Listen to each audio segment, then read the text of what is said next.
Welcome to the Good Teams Win, Great Teams Cover, third annual NFL Draft Bonanza live episode special, as we're going to be with you for the first round in its entirety of the 2025 NFL Draft, live from Green Bay, Wisconsin. Well, we're not live from Green Bay, Wisconsin. We're live from West Yorkshire, Calgary, and soon to be Chicago when Byron joins us. Of course, I'm one of your hosts, Paul Redman. I'm joined by Joe. Byron will be with us shortly. Joe, welcome to the third annual NFL Draft Bonanza. Did you ever think we'd get to a third one? No, not really. Like after the first one, especially the live, how many people do the live ones? But it's always fun. I love these episodes to get live reaction, being able to talk to other people, including our guests, which will be coming up as well, to get their reaction for specific teams, because we can be, give the analysis on our point of view, but it feels like these, big fans of their teams up and down the country in the UK certainly have better knowledge and some insights on how they feel about it, because it's not all some say it could be a bit gloomy, it could be exciting. It's curious how the specific fans feel. So, and like I said, always great to chat to you and Byron about all this stuff. Yeah, excellent. Possibly 7 guests joining us over the course of the evening. We'll see. Some of them may fall asleep, as most are based in the UK. So we'll see if we get to all 7. But we've got some early, some in the middle, and some late on as well. Lots to go on. I think we should just have a quick chat about kind of the biggest bit of news that seems to be happening in the run-up to the Titans going on the clock in about 10 minutes' time. Is that the Cleveland Browns may be trading out of the number 2 slot. There are fielding calls, and it seems to be the Jacksonville Jaguars most likely to trade up. What do you make of it? Do you think it's going to happen? I'm not sure. Only thing I'm a bit hesitant of this is, we've talked about this plenty beforehand, how there's not many blue chip players. There might be 3 really, who we had predicted to go top 3. There's some other good players, but the next, especially from like 6 to 30, it's a bit of a mishmash and depends where they're going. So for the Jags to go up and get one of them blue chip players, I'm curious how much they would have to give up. Obviously, it's only going up by 3 spots, but I think that 3 spots will get a bigger chest than if the Jags traded 3 down. It's because obviously it's for Travis Hunter. I hope Travis Hunter does go to Jaguars. Similar with Genti as well. It just feels like, no offense to the Jags, they aren't a huge market, and these feel like the prime time, the big players you want to be on Sunday night, Monday night, and going forward. And the Jags are never that team. So I'll be surprised. I think it'll be the wrong thing for the Browns to do, because what are they going to get instead? What makes it their team better? You can get a player in Travis Hunter, or even Abdul Carter, who could change your franchise, change that defense / offense. So then why get a player who could be good?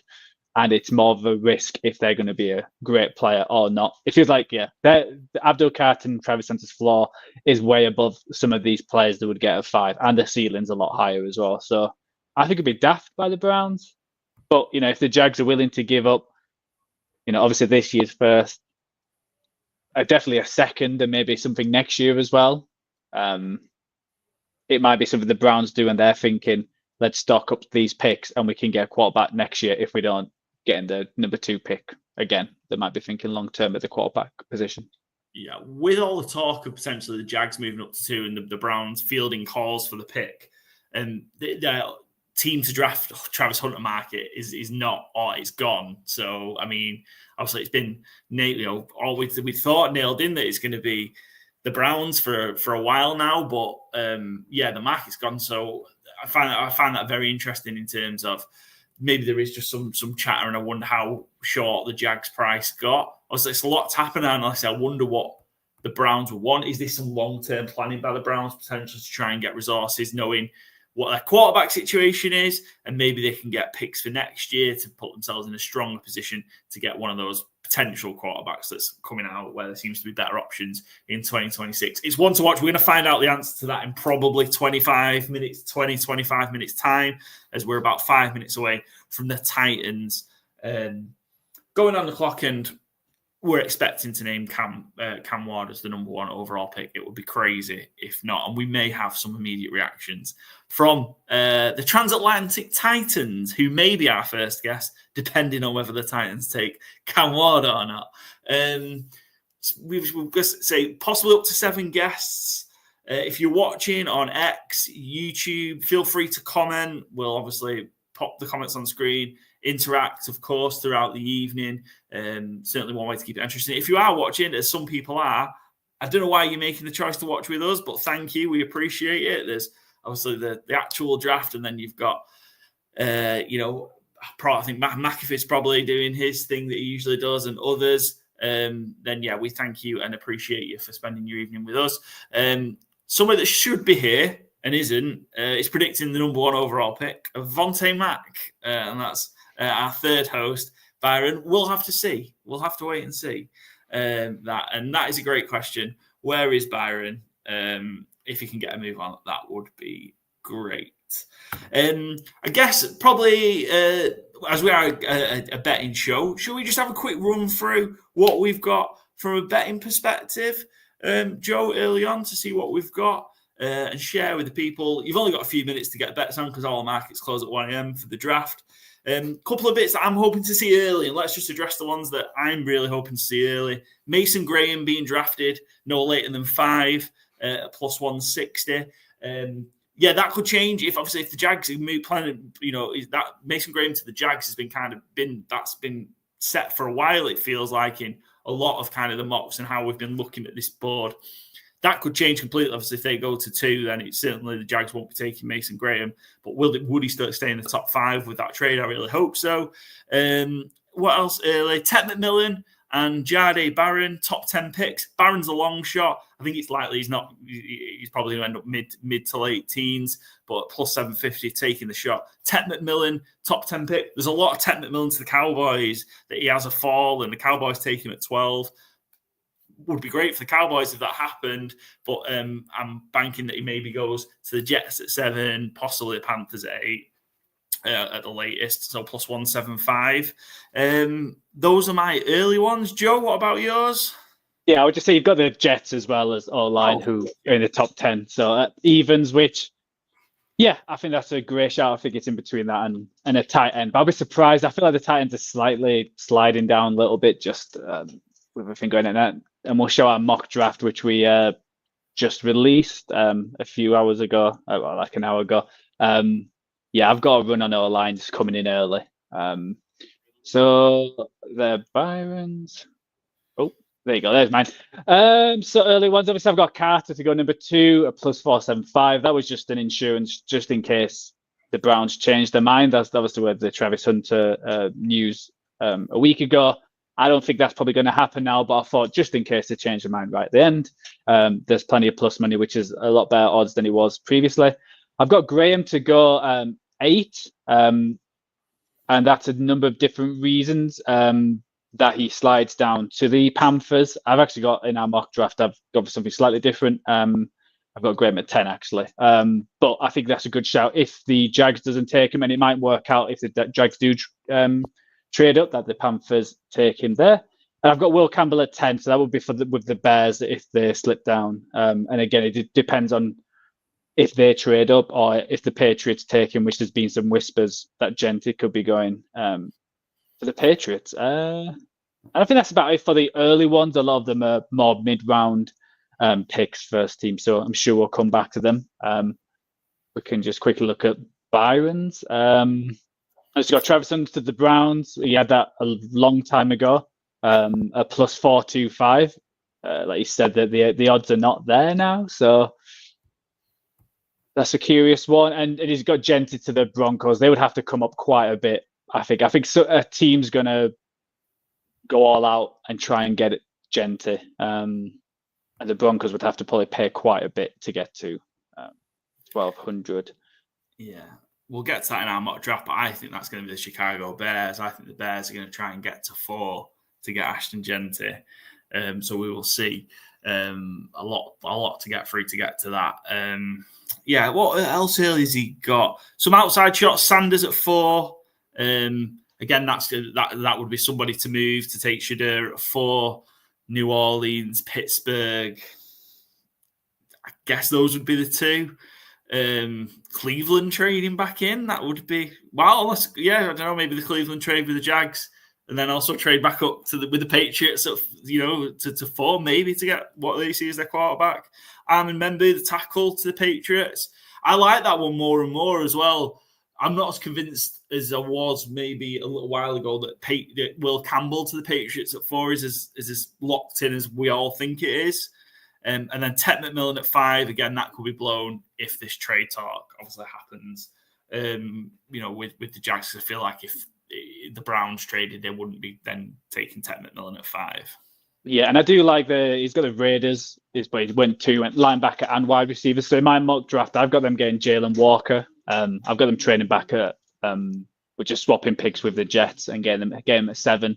So I think that could be a great shout. It feels like a kind of Seahawksy defender, which they got their success on. So at plus 1,000, I think that's a good shout. Obviously the Jets one's fairly long for a reason. I'll be shocked if they go Gentry, but who knows? Crazier things have happened. If it does slip down to them, they've got a decision to make. So they're the early ones for Byron. Yeah, we've just hit the top of the hour. I don't think the Titans are officially on the clock yet. The draft isn't officially open. We've not seen Goodell yet. But I really want to just kind of get Titans out of the way. We need to see. I think we can get our first bit of drama real early, which makes for a good night then and plenty to talk about. Ahead of the rest of the round, and I think all our mock drafts will go out the window if that trade is made. Let's have a quick look then at what we've got, and we can maybe just talk through a little bit about what we've got. So we did our final mock draft where we actually took turns picking the other night. That was also live on X, YouTube. Go check it out if you want now. A bit late, but myself, John Byron, did our individual ones just to have a bit of a competition. This is a bit of a tradition now. 3 years is a tradition, right? On draft night to kind of just plot out the first round, including trades. Joe's got a very complex scoring system. But ultimately, the more you get right, the more points you get. And that's who's going to win. So, I mean, we've all gone short for the first 3. We're all Ward, Hunter, Abdul Carter, first 3 picks with no trades. And then that's when it starts to get interesting. We've all got then kind of some trades around it. All of us have got somebody moving up for Ashton Genty. In my case, as I mentioned, it's the Chicago Bears trading with the Patriots. Joe and Byron both have the Bears trading with the Jags at 5 to take Ashton Genty. And then that's when we start having some differences. And then when it starts to get a little bit fun. Were you expecting the chaos then to happen? Are you thinking it's that 4 and 5? Well, yeah, obviously, we just chatted about that second one. So I think I've still got chalk, and I was flipping on Will Campbell to the Patriots, but he just feels like a good fit and the Patriots kind of player, and what they're trying to establish there. Drake may need some protection, so why not? Is Roger Goodell going? He's riding on the stage on a bicycle. Just in case you're not watching a live feed of the NFL draft, Commissioner Roger Goodell is riding around the stage at Green Bay on a bicycle, and I think Clay Matthews was there behind him as well, and probably some other Packers legends and players. My TV's so far away, which is a real bad spot myself, real bad. I think that might be Lil Wayne. Yeah, that's Lil Wayne on a bicycle, riding around the stage. So, what a great start to the NFL draft for 2025 in Green Bay, Wisconsin. I think there might be more fans there in attendance, as Green Bay is such a small town, more fans there in attendance for the draft than residents of Green Bay, Wisconsin, I think. I guess Byron would know, of course, previously living in Wisconsin and also by far and away closest geographically to where the draft is taking place. Appreciate the first shout out of the evening as well. Appreciate Don, who should have been on the show by now, but is yet to be. We need more of that for the hosts, I think. Some more positive comments and reinforcements for the host of Good Teams Win, Great Teams Cover. Appreciate you watching along, Dom. Byron, welcome. I hope all is well. Yeah, just bad time management by me. Oh, you have a whole year to prepare for this. I had a very busy work day to unprepare myself for this, sadly. So yeah, I got finished late, and then I was unorganized getting dinner, and then I was unorganized grabbing a shower. So you can see I'm very dewy and just fresh. So Very dewy. That's the word Cindy uses. I think it's a compliment to myself. I hope it is. If not, what do I know? But yeah, I heard some people saying, "Where's Byron?" on the chat as well, so that was nice. Yeah. Looked like pretty cool avatar they had as well, so that was nice. Yeah, definitely. You were missed for the first. We were struggling. We were going to cancel the whole thing. Yeah, I figured. Yeah. So good. Great. You only left us alone for 15 minutes. It is very. Obviously, this is going to be my first. I'm knackered. I tried to have a nap earlier. Could not sleep at all. Big day. Yeah, big day. I've got work in the morning, so I want to shout out. I'm hoping to try and get some future sponsorships. I want to shout out Mountain Dew, Baja Blast. Oh, is that English or American? What, the can? Yeah.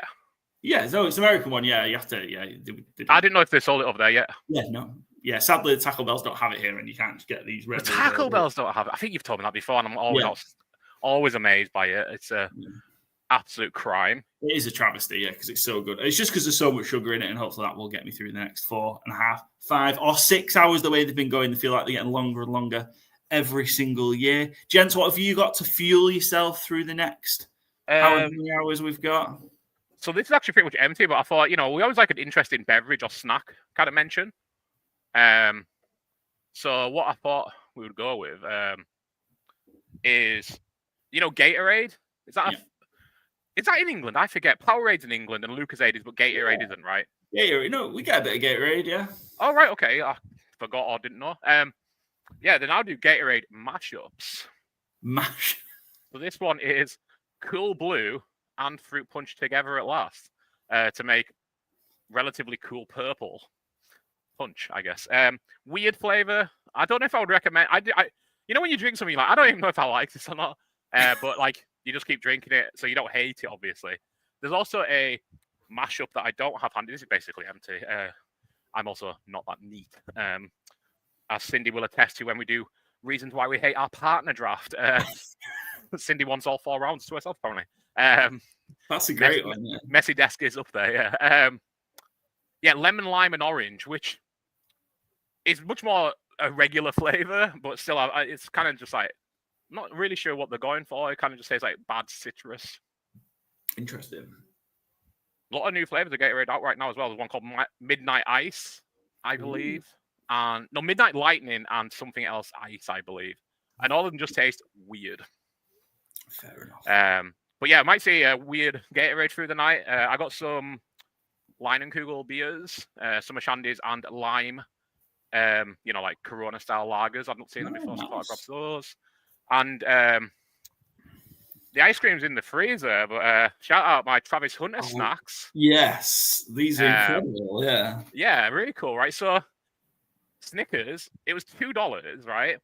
And you should see the box it came in. Like, the box is huge. In fact, let me just see if I can grab the actual box itself. Like, it's the size of my fucking head. Like, honestly, look at the size of it. You've got the cool, branding on the top, Travis Hunter with his signature. And how many came in that? Just that one box? So this included a Snickers regular and a Snickers ice cream bar. And it was in this huge dry ice container. It cost $2 including shipping. They must have lost money on every single one because I didn't pay for shipping. Because I understand it's $2. And this thing was like, yeah, but how much was the shipping? I'm like, nothing. They literally it's $2 charge.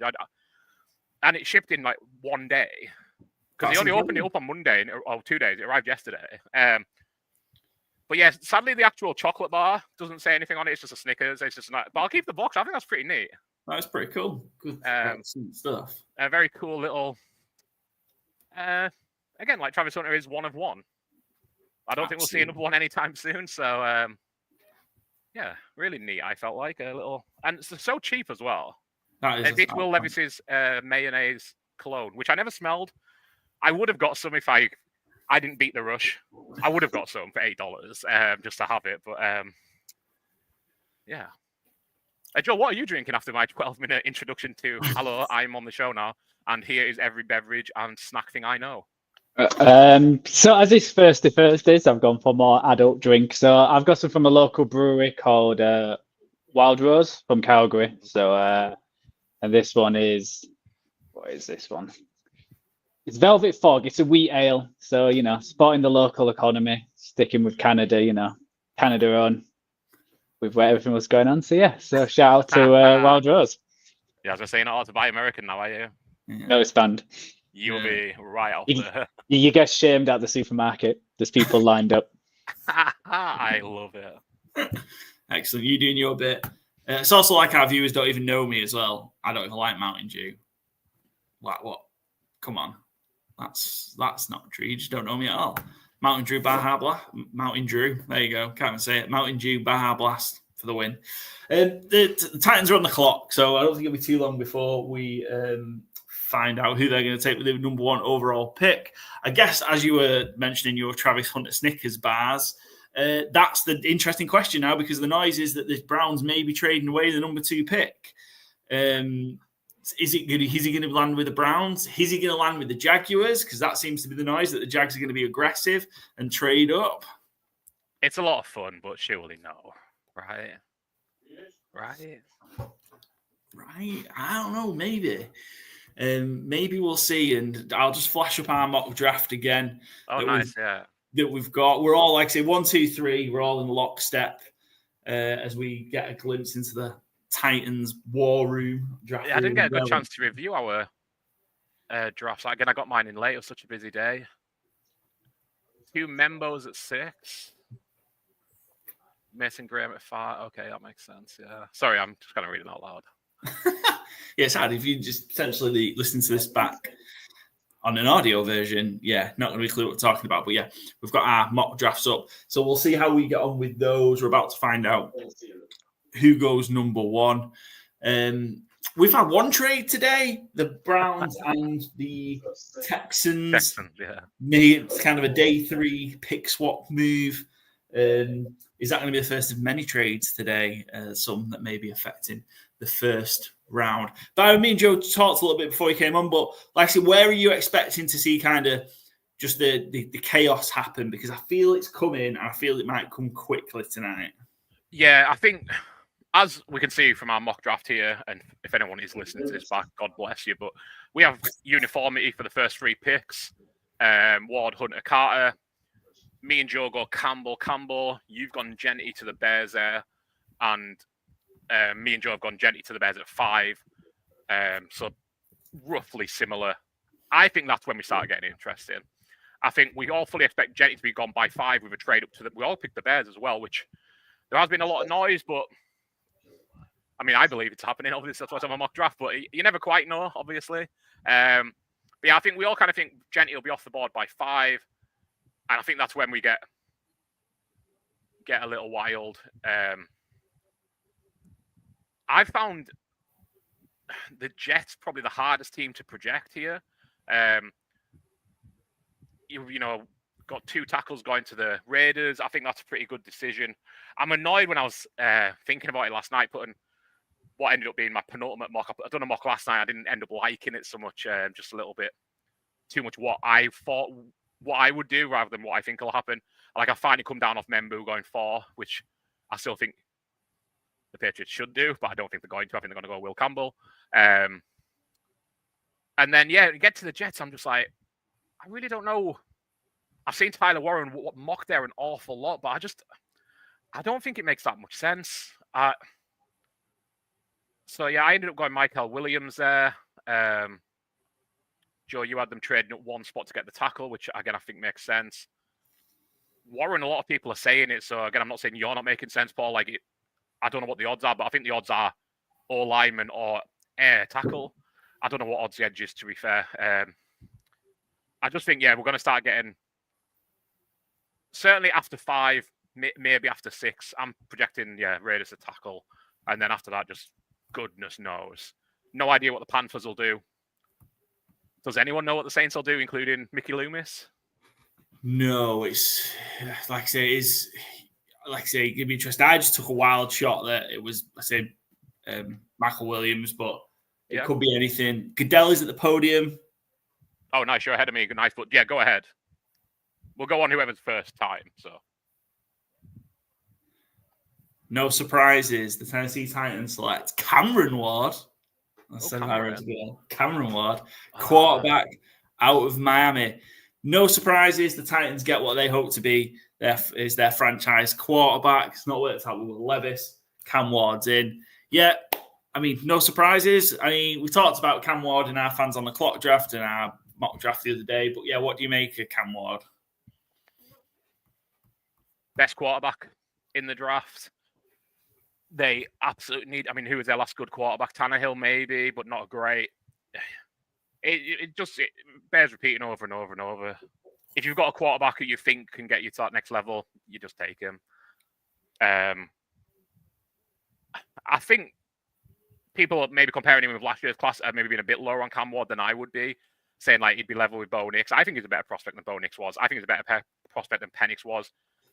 Probably better than JJ McCarthy as a prospect as well. I'd obviously have him behind Daniels, behind Caleb Williams, behind Drake May. But I mean, that was a great quarterback class. So I think there's potential for him to be a difference maker there.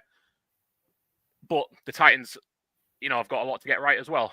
The wide receiver room's aging out, and they added Tyler Lockett to it last night to help with that aging out, I guess. O-line is improving, and you'd expect that to improve again. So, yeah, I think, we all expected it to come in, and I've no quibbles with it. No guarantee of success, obviously. Quarterback's always such a big gamble, but I think they're absolutely right to take it. I don't think they're going to be any more of a winning franchise if they took Travis Hunter, who I think is a better player, or Abdul Carter, who I think is a better player. I still think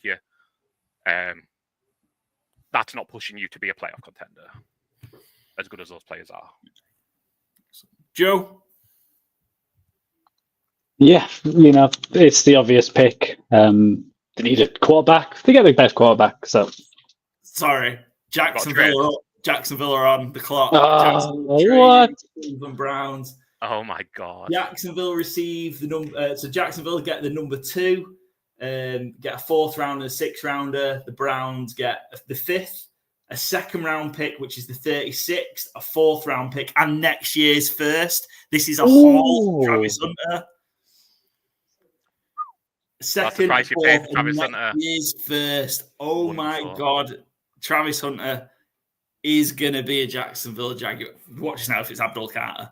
But yeah, blockbuster trade to kick off the night. Joe, quick word on Cam Ward. Sorry. Yeah, we may as well move on. We've talked about him enough going to the Titans. So yeah, let's. I'll play this.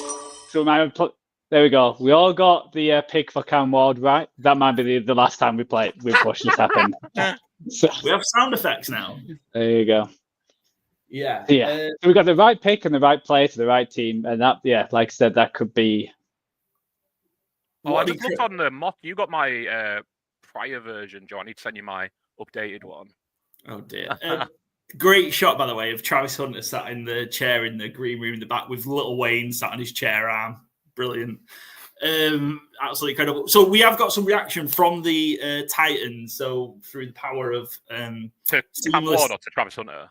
To Cam Ward. So through seamless technology, we are joined by Adam from Transatlantic Titans. And joining us on our draft bonanza, we've got a representative from the Tennessee Titans, Adam Foxcroft from the Transatlantic Titans. You've got yourself a new franchise quarterback with another one pick, Adam. How are you feeling about drafting Cam Ward? It's weird. Optimistic. You have to be, because we can only go up from where we are, right? I mean, this is where we're at. It's funny because in December, when we secured or January, whatever it was, when we first secured the number 1 overall pick, which is about the only thing we won all year, it felt as if it was the wrong year to do it, because all the noises were, there are no decent QBs. It's not a good draft for the position. Obviously, we need a QB. We need plenty of other positions. But it felt like, well, what are we going to do? Trade the pick away? How are we going to use this? But ever since then, Cam Ward's stock's just gone up and up and up, which is quite good going when he hasn't played really. So all the visits, all the interviews, the workouts, it seems like he's just really impressed everybody. And the noise from the team, the noise from the media, the fans has actually completely changed to this guy could be the next Steve McNair. He keeps being compared to, which I'd take someone half as good as that quite happily. And if he turns out to be the new franchise quarterback, bring it on. It's draft night. Let's hope that's exactly what he is, and that's what you want from the number one pick overall.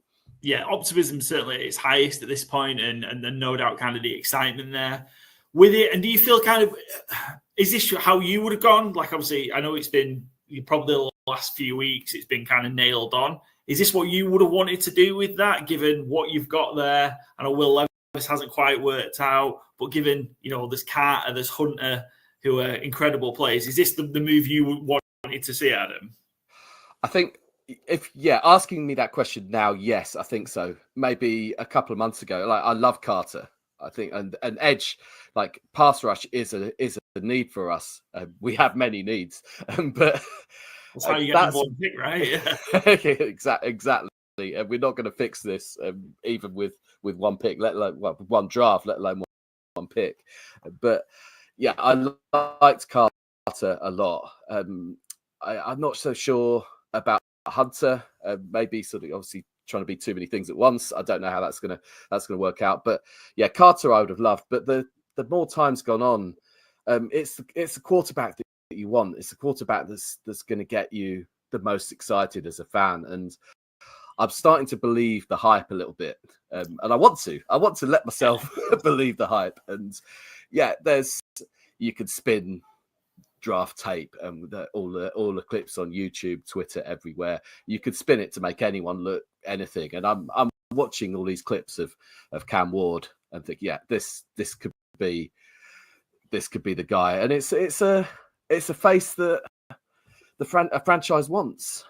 He's going to sell jerseys. He's going to put bums on seats, hopefully, for a team which we've had Derrick Henry for so many years. Obviously, not anymore. But the Titans aren't a team you associate with famous faces.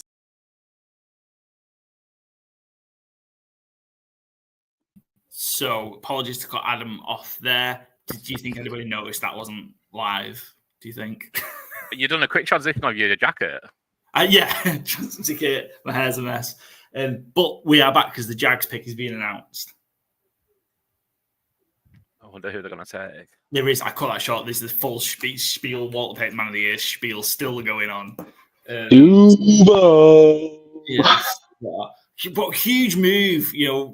The 34-year-old general manager, first draft activities to make a blockbuster trade up. Liam Cohen, they talked about being real aggressive. They've done that. They've not sat back. They're looking to go get someone who's going to make a difference. The question is, who's it going to be?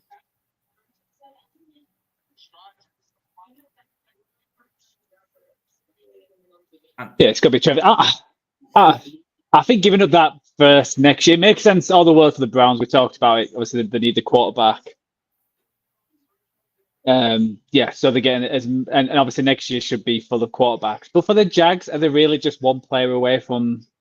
They must have a lot of confidence in Trevor Lawrence to suddenly be like, okay, we'll trade away next year in order to get that blue chip player this year. But Travis Hunter, we could be, redrafting this 5 years ago and 5 years later and saying it's the number one pick. It is Travis Hunter. Travis Hunter is the number 2 overall pick for the Jacksonville Jaguars. Travis Hunter, Heisman winner. Just get that in there again, 28-1. Out of Colorado. Just had his number retired last week by Colorado as well. Absolutely insane move to kick off, and all our mock drafts are in the fucking toilet. So great start. Fair play to the Jags. They've gone and made a huge move, wanted Hunter, gone and got him, give up the bounty to do so. I did not think we'd be in a position where the Cleveland Browns would not be getting Hunter or Carter. I didn't think we'd be in a position where they're not getting Hunter, period. So, who do they go at 5 then? Well, do they even pick at 5? Do they pick at 5? Do they go again? Do they trade up? Do they trade down? What do they do? Trade down to the Bears. Get Jetty in at 5. We had a Browns guest to come on actually live, but we're going to have to hold them back now because they haven't picked. So hold them back. Yeah, hold them back. The message from them was down bad. So they are not happy. It's Oliver who took Abdul Carter in our fans on the clock. I'd be real interested to see how he talks it through. I mean, I've a worrying comment because this is a possibility for any high draft pick going to Jacksonville. As Dom's still watching along with us, the Jags will ruin him. That is a distinct possibility. But maybe things are changing in Jacksonville. New GM, new head coach. So should we just talk about how good Travis Hunter is for 5 minutes? And London's got a new star, The London Jaguars. Yeah. How did they announce Travis Hunter positionally? Okay. It says CB/WR on the screen. And Reddit Fantasy Football had a kind of draft competition with Fantasy Cares, just raised over $5,000. Shout out those guys, incredible job. Andrew Cooper, a fantasy analyst, was involved as well.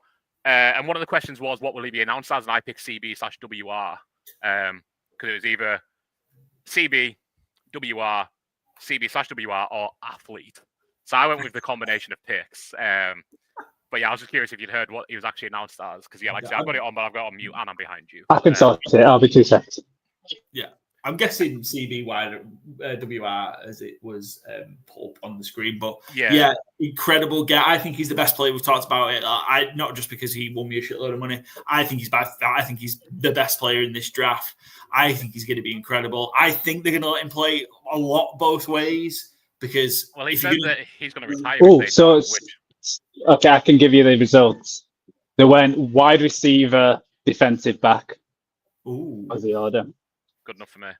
Yeah. The draft party in Neptune Beach, Florida went wild with the announcement. The Giants pick is in. This Abdul Carter, I don't think there's any... Unless this is Shadur. This could just be crazy now. I die laughing. This could just be crazy. Think it is. No. But can't be too cocky because we've already seen something that none of us seen. I mean, you would literally just asking me, do I think the Jags trade up to 2 before the draft started? I'm like, no, it's not happening. It was that last basically half an hour before the draft started is where the noise started coming, and that's what it's. Also, we're not going to tip it to anybody watching. You enjoy the draft in your own way. We're just getting it from the TV. We're not. Yeah, as Goodell says it, we hear it. Yeah. We're not getting it from Twitter and things like that, so we're not particularly ahead. So, I think Hunter's going to be absolutely incredible. Really is. I'm really interested to see how the Jaguars are going to use him. I hope they let him play, but I think doing what he did in college is probably unrealistic. Literally playing every single play, but I hope he gets a lot on both sides of the ball, and I think he will. Great. I wonder if you see it like a running back rotation where it's not every drive. But he might play the first 2 drives on offense, drives 2 and 3 on defense, for example, and then drive 5 on offense, whatever it might be. And it might be game dependent as well. And also, is this pick because the Jags are getting a new stadium, right? Is it a new stadium or just like a redevelopment? Yeah.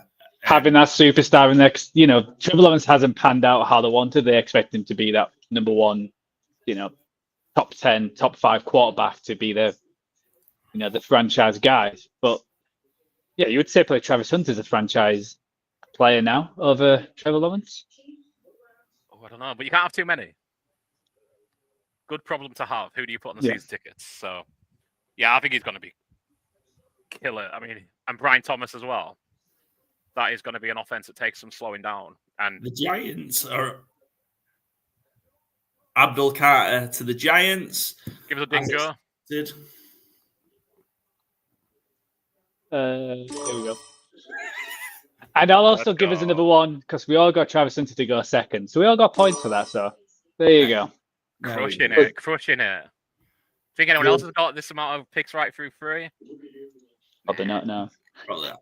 So potentially a couple of bets in the toilet already. So Byron, you were Travis Hunter to be drafted by the Browns at plus 425. You've been sniped right at the last minute. Yeah, that's a real value on that. Yeah. For that, so unlucky. That was the banker. Of the bets, I would say that was a pretty safe bank. So that's gone as well. I just feel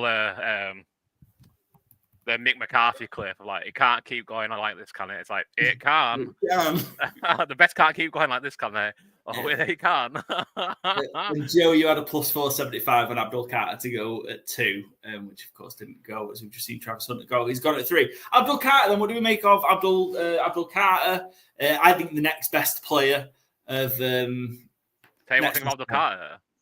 Man, that guy is looking fucking swaggy. Yeah. Goodness me. What that is that? One finely styled young man. Jesus. Oh, Goodell with the handshakes as well. Oh. But as a player, I think he's the next great pass rusher in the NFL, simply. I can understand the appeal for why Cleveland fans wanted him. I disagree. I think they need to get their offense right before they need to worry about getting the defense perfect. But yeah, he's fast, he's explosive, he gets a passer. I think he's a can't miss prospect, essentially. I think it would have to be a real good player to go ahead of him, whether that's a quarterback that's good, like Cam Ward, or a real, like I say, one-of-one unicorn type in Travis Hunter, who is going to be the best wide receiver in the draft class, I would bet, and the best cornerback in the draft class, I would also bet. Oh my God, yeah, that handshake from Goodell. That's how far behind I am, by the way. Yeah. That is very cool. I wonder how much they rehearse that. I think Goodell didn't fly. You know what I mean? Wallace fly guy from Roger Goodell.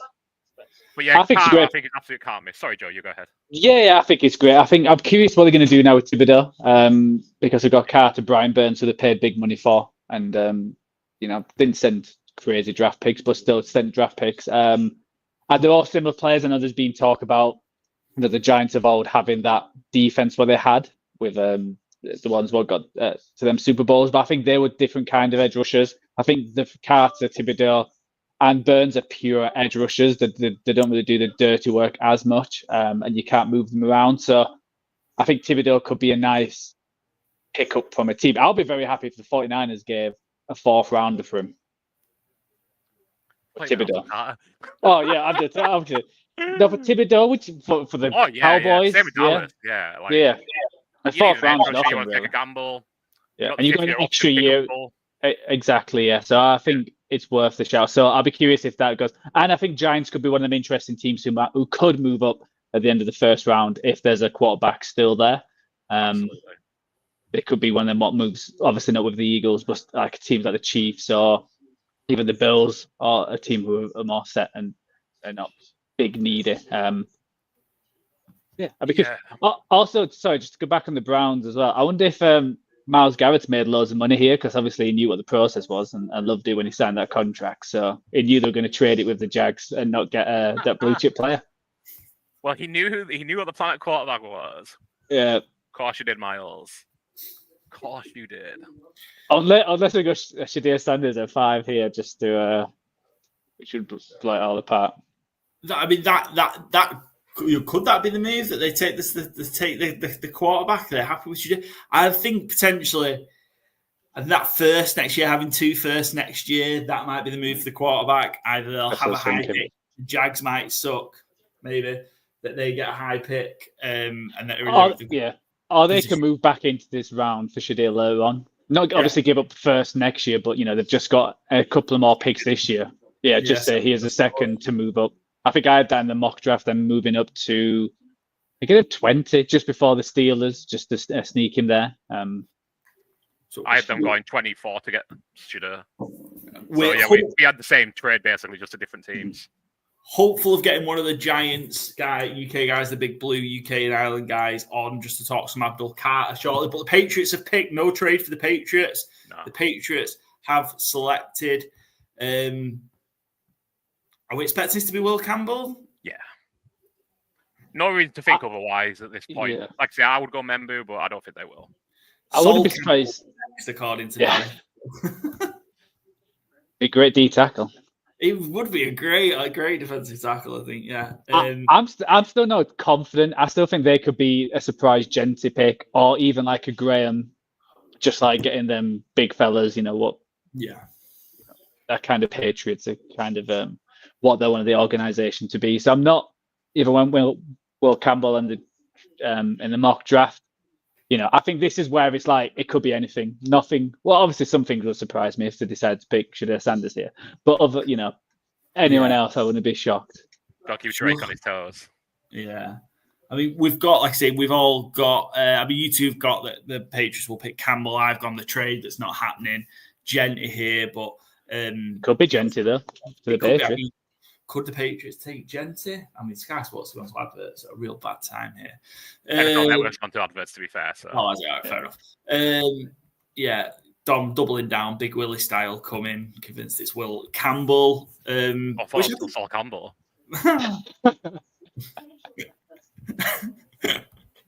And those are the kind of gags you can expect. Good teams win, great teams cover.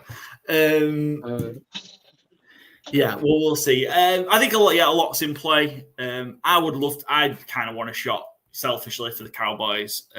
Really want a shot Will Campbell a bit later on, but maybe it's just not going to happen.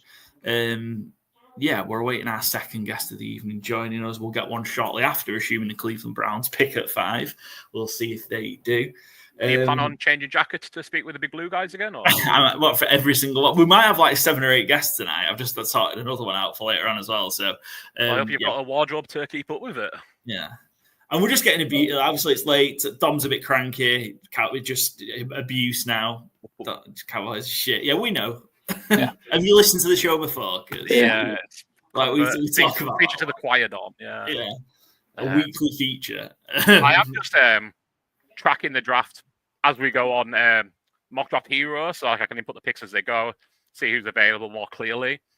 And it's funny, I put Cam Ward in, and then for the Browns, it has trade as an option. So I'm like, okay, let's see. I'm going to trade it to the Jags, obviously.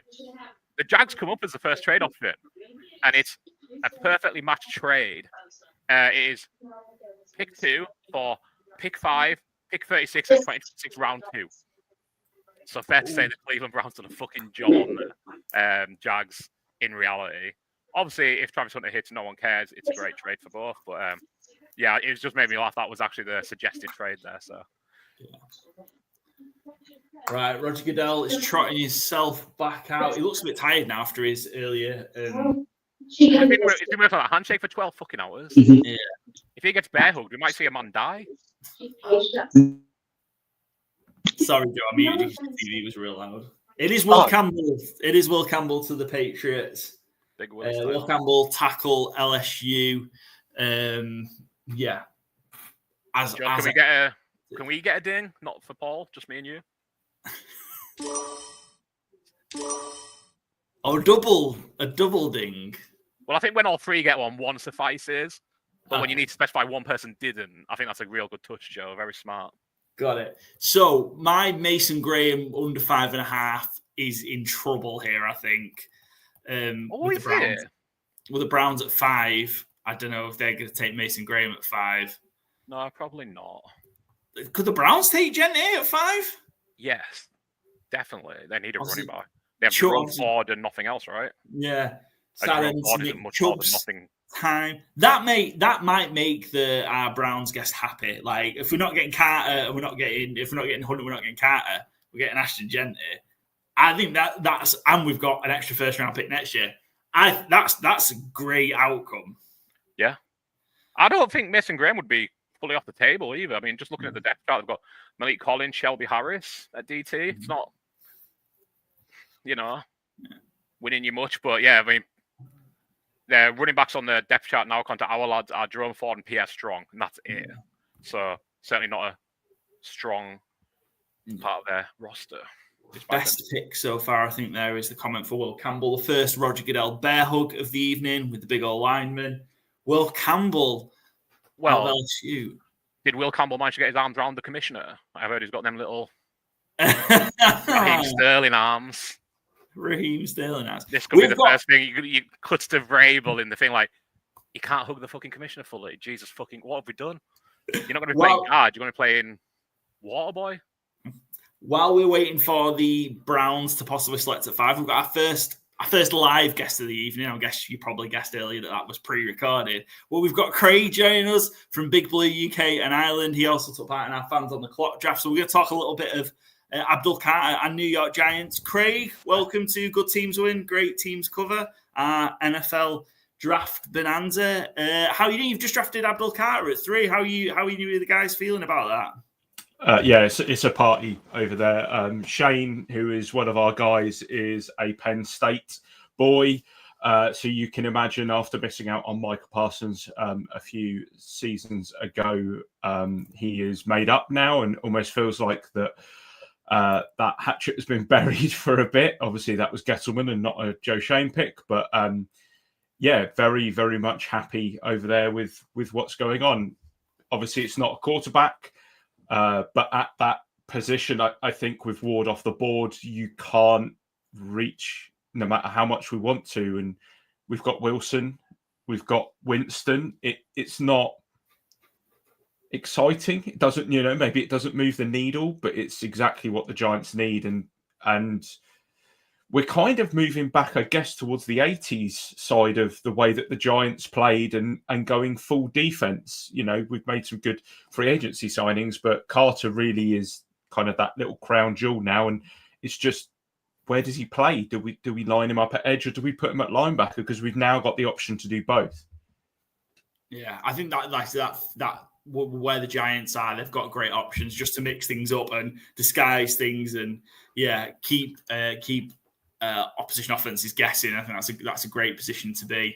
When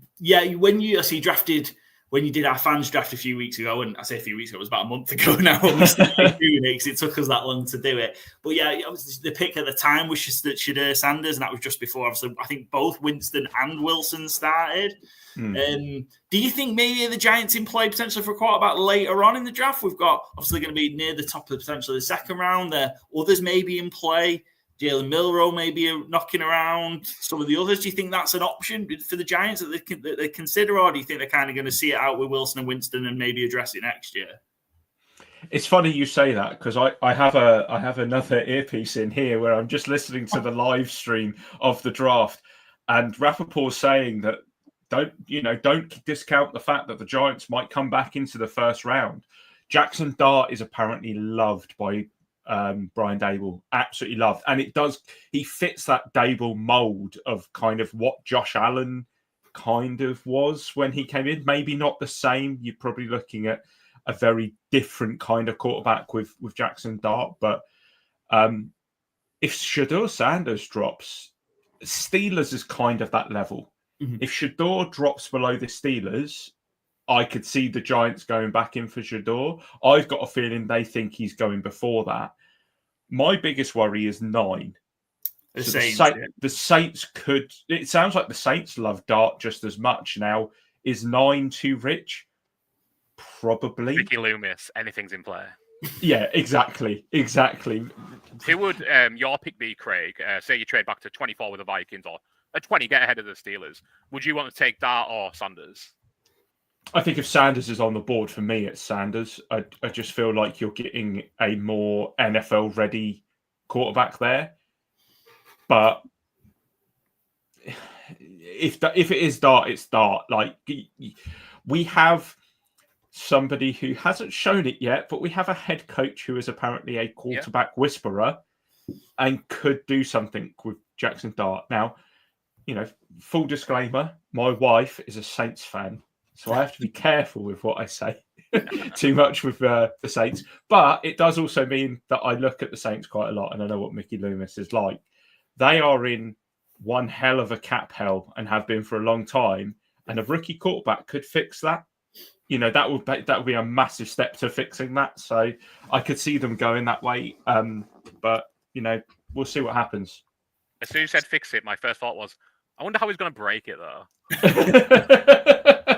This time the show, like, what did he fucking do? Oh my god, yeah, he got the rookie quarterback, and then he bought, 7 cornerbacks in the free agency period or whatever. Just trades for Jalen Ramsey or something. Great shout. That is a great shout. I could see that, yeah. Just a quick update. The Browns pick is in. It is Mason Graham, the D tackle out of Michigan. Joe, play the music. That's my first successful bet of the evening. Mason Graham under pick 5.5 at +160. So yeah, we've got sound effects now. We've moved up in a little, Craig. But yes, we tend to make our own. Shane tends. We did a thing throughout the season called the Tank Train, and we had Shane singing the Thomas the Tank Engine theme because we got copyright struck for it. So yeah. Excellent, good stuff. Craig, give us a shout out where we can find Big Blue UK and Ireland. Yep, so we are live right now. Yes. We are live on YouTube at BB UK IRL or Big Blue UK IRL. It's one of the two. You can obviously find us on X as well. We are Big Blue UK IRL on there, and we have links to everything on our X page. So that's the best way. But really appreciate it. Love the work you guys do. Love taking part in your obviously your fan mock draft thing. That was me, obviously, who did that as well. And enjoy the rest of your night. Yeah, appreciate it, Craig. We'll get you back on during the season. And also, quick shout out, I don't know if it's yourself or one of the guys that produces the draft guide. It's excellent. Great work, Craig. That's one of my babies. So yeah, excellent.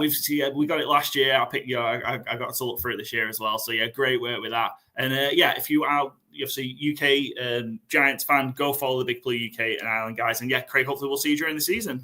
Cheers. Take care. Have a good evening, mate. Bye. What a lovely bloke. So Brown's pick is in. It's Mason Graham.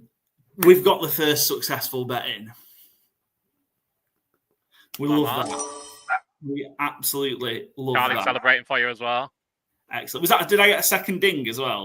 That's good. I like a second ding.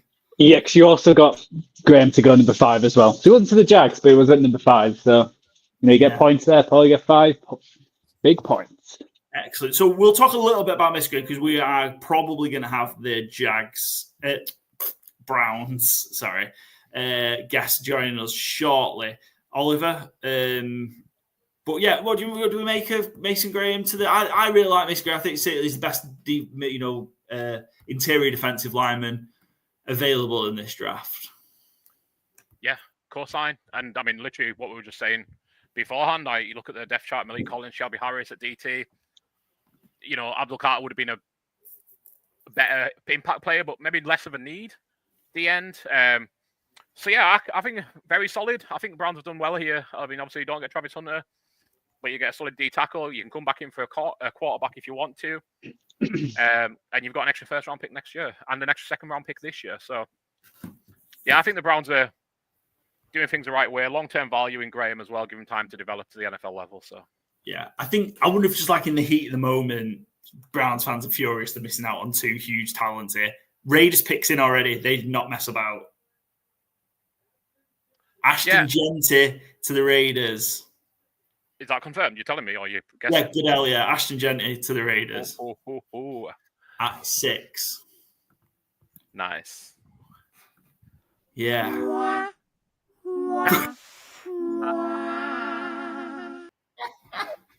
That's not for the pick. That's just for our bets and all our mock drafts.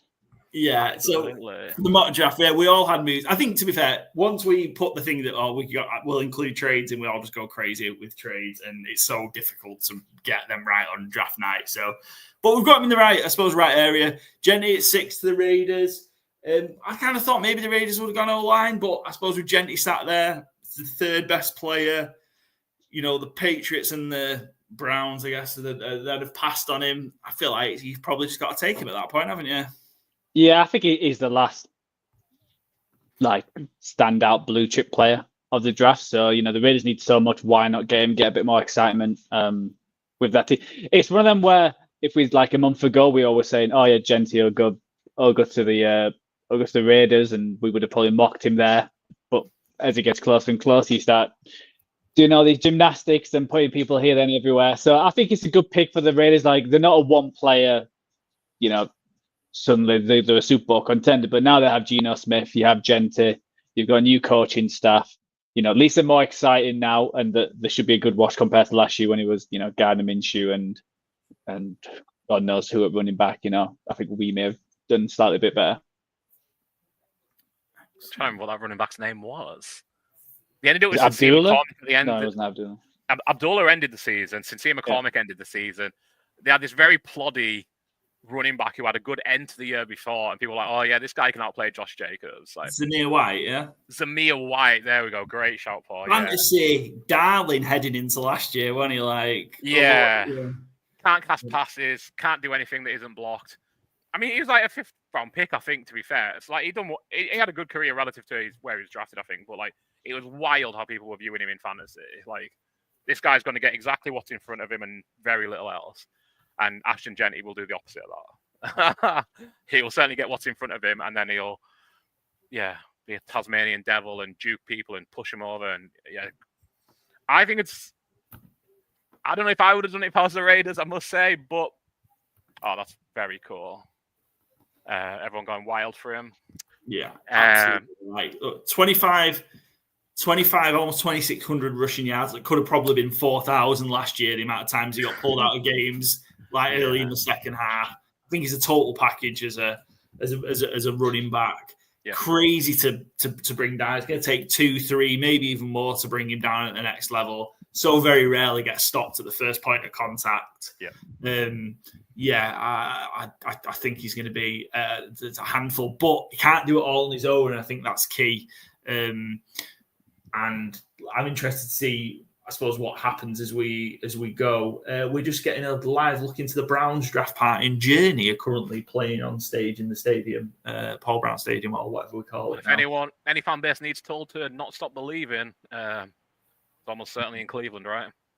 Excellent. Jets pick is in as well. You know what? I'll tell you what we're doing tonight. We're moving quickly. Yeah, I heard your complaints last year. Yeah, it was 5:30. I think it was a full 4.5 hours last year. And obviously it will maybe slow down a bit later on, maybe more trades. But look, we're going to get to the end of the first hour and probably be 8 or 9 picks in. That's a good. Yeah. That's a good pace.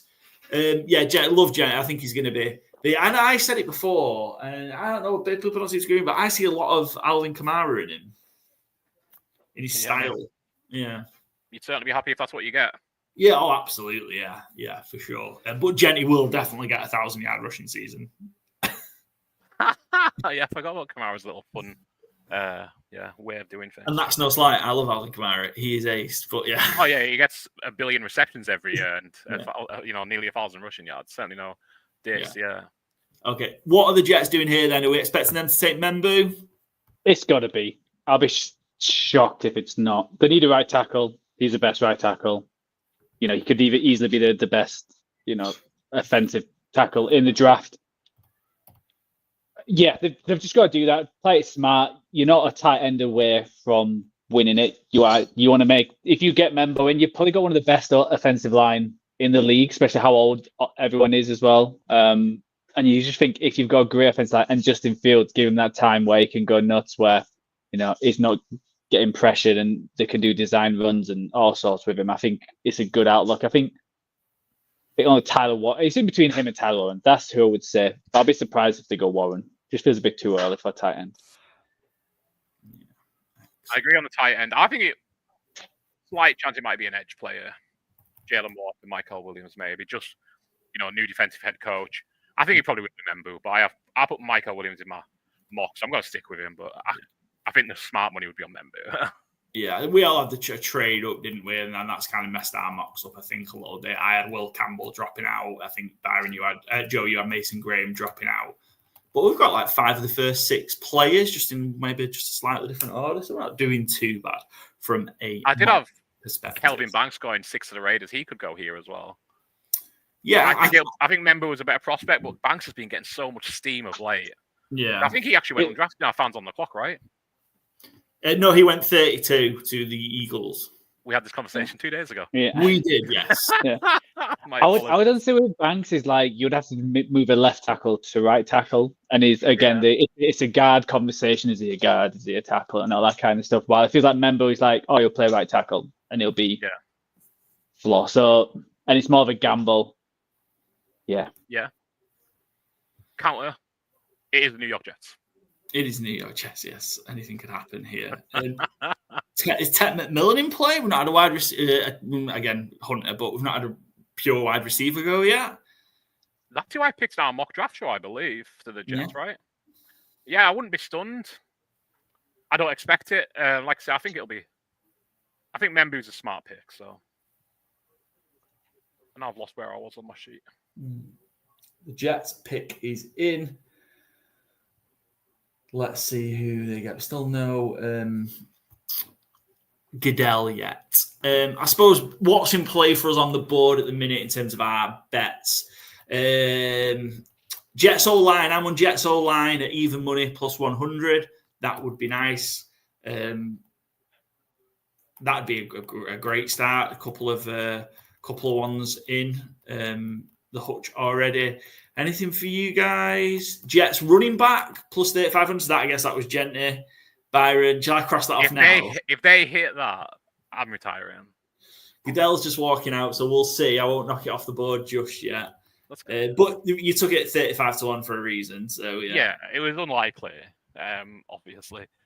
I don't think I would take 35. If they offered me my cash back right now as a deposit, like straight up, I would just take it. The Jets select Armand Membu with the 7th overall pick. So, Joe, play my funky music. I was going to finish the end of that lyric. I probably shouldn't. Whoa. That's for Byron, yeah? That's for Byron and the mock picks as well. I did get Membu to the Jets by them trading at 1 to 6 to get him. But I'll give you. Do you get any credit for that? No? Yeah, I guess credit. I get right player, right team. So I'll get a few points. Yeah, do you want to explain how this works while we're waiting for the next pick to come in? Also, I think on the sheet it just says trade Armand Membu. It could be anybody. Yeah, it doesn't say with who, yeah. Well, on my mock draft, it's got the Jets on there with the logo. So on the sheet. Who controls the sheets? Who controls the graphics again? Yeah. I'm going to need to see an audit history on that sheet. Who's the head of the Google sheet right now, and it says trade Armand Membu OT. Yeah, I have him at 8 to the Panthers. I just forgot to put that was a trade to the Jets. So I'll take 3 points, please. Do you want to explain how the scoring works, Joe, by the way? I mean, not that anybody apart from us three particularly cares about it, but I'll just pop the mock draft back on the screen. Yeah, so it's 10 points if you get the player to the right team and the right pick. You get 5 points if you get the player, the right pick, but the wrong team. You get 3 points for the player to go to the right team, but not the right pick. And you get 5 extra points if you say what a trade's going to be, and that trade works out, even if it's not the player you suggest that them teams have traded. So, excellent, good stuff, great explanation. The Panthers not messing about either. The pick is in. We're going to get the Panthers pick soon. Love the pace of the 2025 first round of the NFL draft. I think we might have lost our Browns guy. I don't know if he's just completely inconsolable because he's not got who he thought we were going to get. We will see. I think this will be our earliest want of the show as well, right? I don't think I'm getting Membu to the Panthers. No, you are not. Yeah. Was that one of your bets, yeah? It's on my mock draft right in front of you. Sorry. I'm trying to... Oh, right. Look, I've got screens, I've got sheets, I've got a lot going on it. I've got 4 screens open. I just know how to use them. Yeah, I don't. So I struggled. I had a 3rd screen before and it was just too much. It was far too much for me. So what do you think this is going to be? I think it'll be Jalen Walker, who none of us have. Yeah, this is what's like slightly annoying. Like we said, if you did this a month ago, I would have gone Membu stick at the Jets, Walker to the Panthers, like our fans on the draft club would have got putting more points in us. Yeah, I think we're looking at Jalen Walker, but any of the edges are in play, I think, realistically. Could it? Kelvin Banks, probably not. I do think tackle could be a need, but probably not. They could well go Ted McMillan. I know you've got it on your sheet there, Paul, but that wouldn't surprise me at all. They need weapons. They do need weapons for sure. You know, I think Egbuka is wide receiver 1, but I think everyone else thinks it's Terry McMillan. As long as it's not Matthew Golden, I think they'll be fine. I think that'd be crazy. But yeah, I'll say Jalen Walker, which is going to kill my next pick. I'm going to walk my way through the entire draft.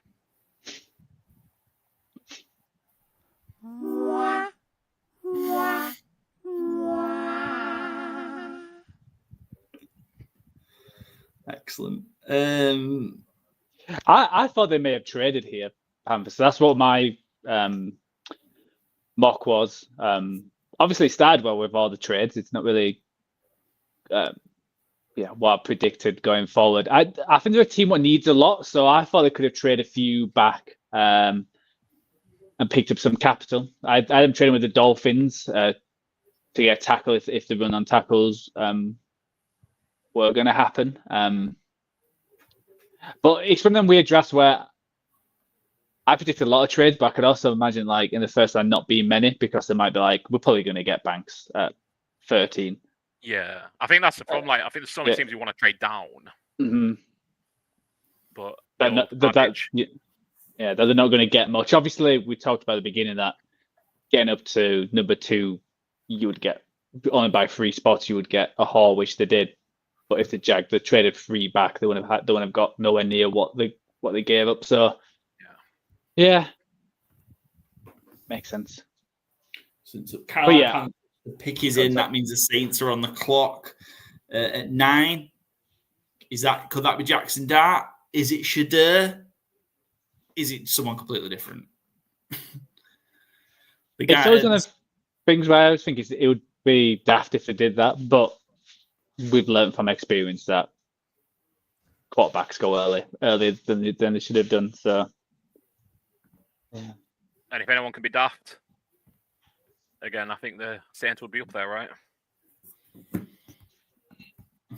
Game prefers to get Olave. Game prefers to get Max Davenport a few years ago. The Saints could do anything. Yeah.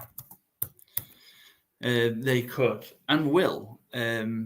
They might just take Tyler Warren like the Saints City and me guys did in our fans on the clock draft. And hopefully, if one or both of the Saints City and me guys are up, we may get them on. We'll see. But it is also 2:00 in the morning here, so tough. Especially if you've got. Maybe that was Sorry, that makes sense.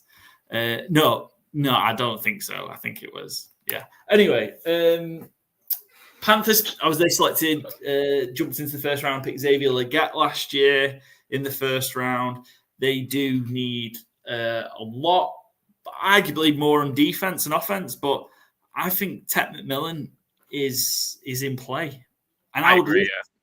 That defense was 32nd. They were like 31st worst in rushing, 31st in yards. They were like bottom 2 or 3 every single category, and they haven't really they haven't done big moves. No, they've done play my music. It's Ted McMillan to the Panthers. What? Nice shout. Great shout. 3 for 3 so far. My man. Let's go. It will go horribly wrong the rest of the way. That was for my bet. I had McMillan going over 17.5, so that was quite a way off. Yes. Oh, and also I get a perfect score for the mock draft as well, yeah? Mm-hmm. Yeah. Mm-hmm. Excellent. A bit of catching up there on YouTube because you two had Carter and Campbell at 3 and 4, didn't you? Whereas I had got... you surely had Carter at 3. I meant it's the Campbell one that I got nothing for. Oh, okay, yeah. I was like, yeah. Happy. Right, you're gonna be happy. Speaking of happy. Yeah, absolutely. Big. We used to talk about the actual guys a bit more. We're just too busy to talk about just my bets mainly. Yeah, some of that, yeah. Yeah, but big. 6'5", big, long, rangy wide receiver. Billion yards. Yeah, and I think someone you can just throw the ball up to. It's interesting now in the NFC South. You've got Drake London, you've got Mike Evans, you've got Ted McMillan. Yeah, who are we missing? Falcons, Bucks, Saints. Olave, yeah, not quite that build, but yeah, some nice strong wide receiver ones in that division. Should be a fun year. Yeah. This should help Bryce Young out massively. I think that's certainly one of the criticisms why he has been obviously slated. He's had a rough time. Showed, back half of last year that he could play well, for sure. And having a target like Ted McMillan's going to help massively. Last year they invested in the O-line.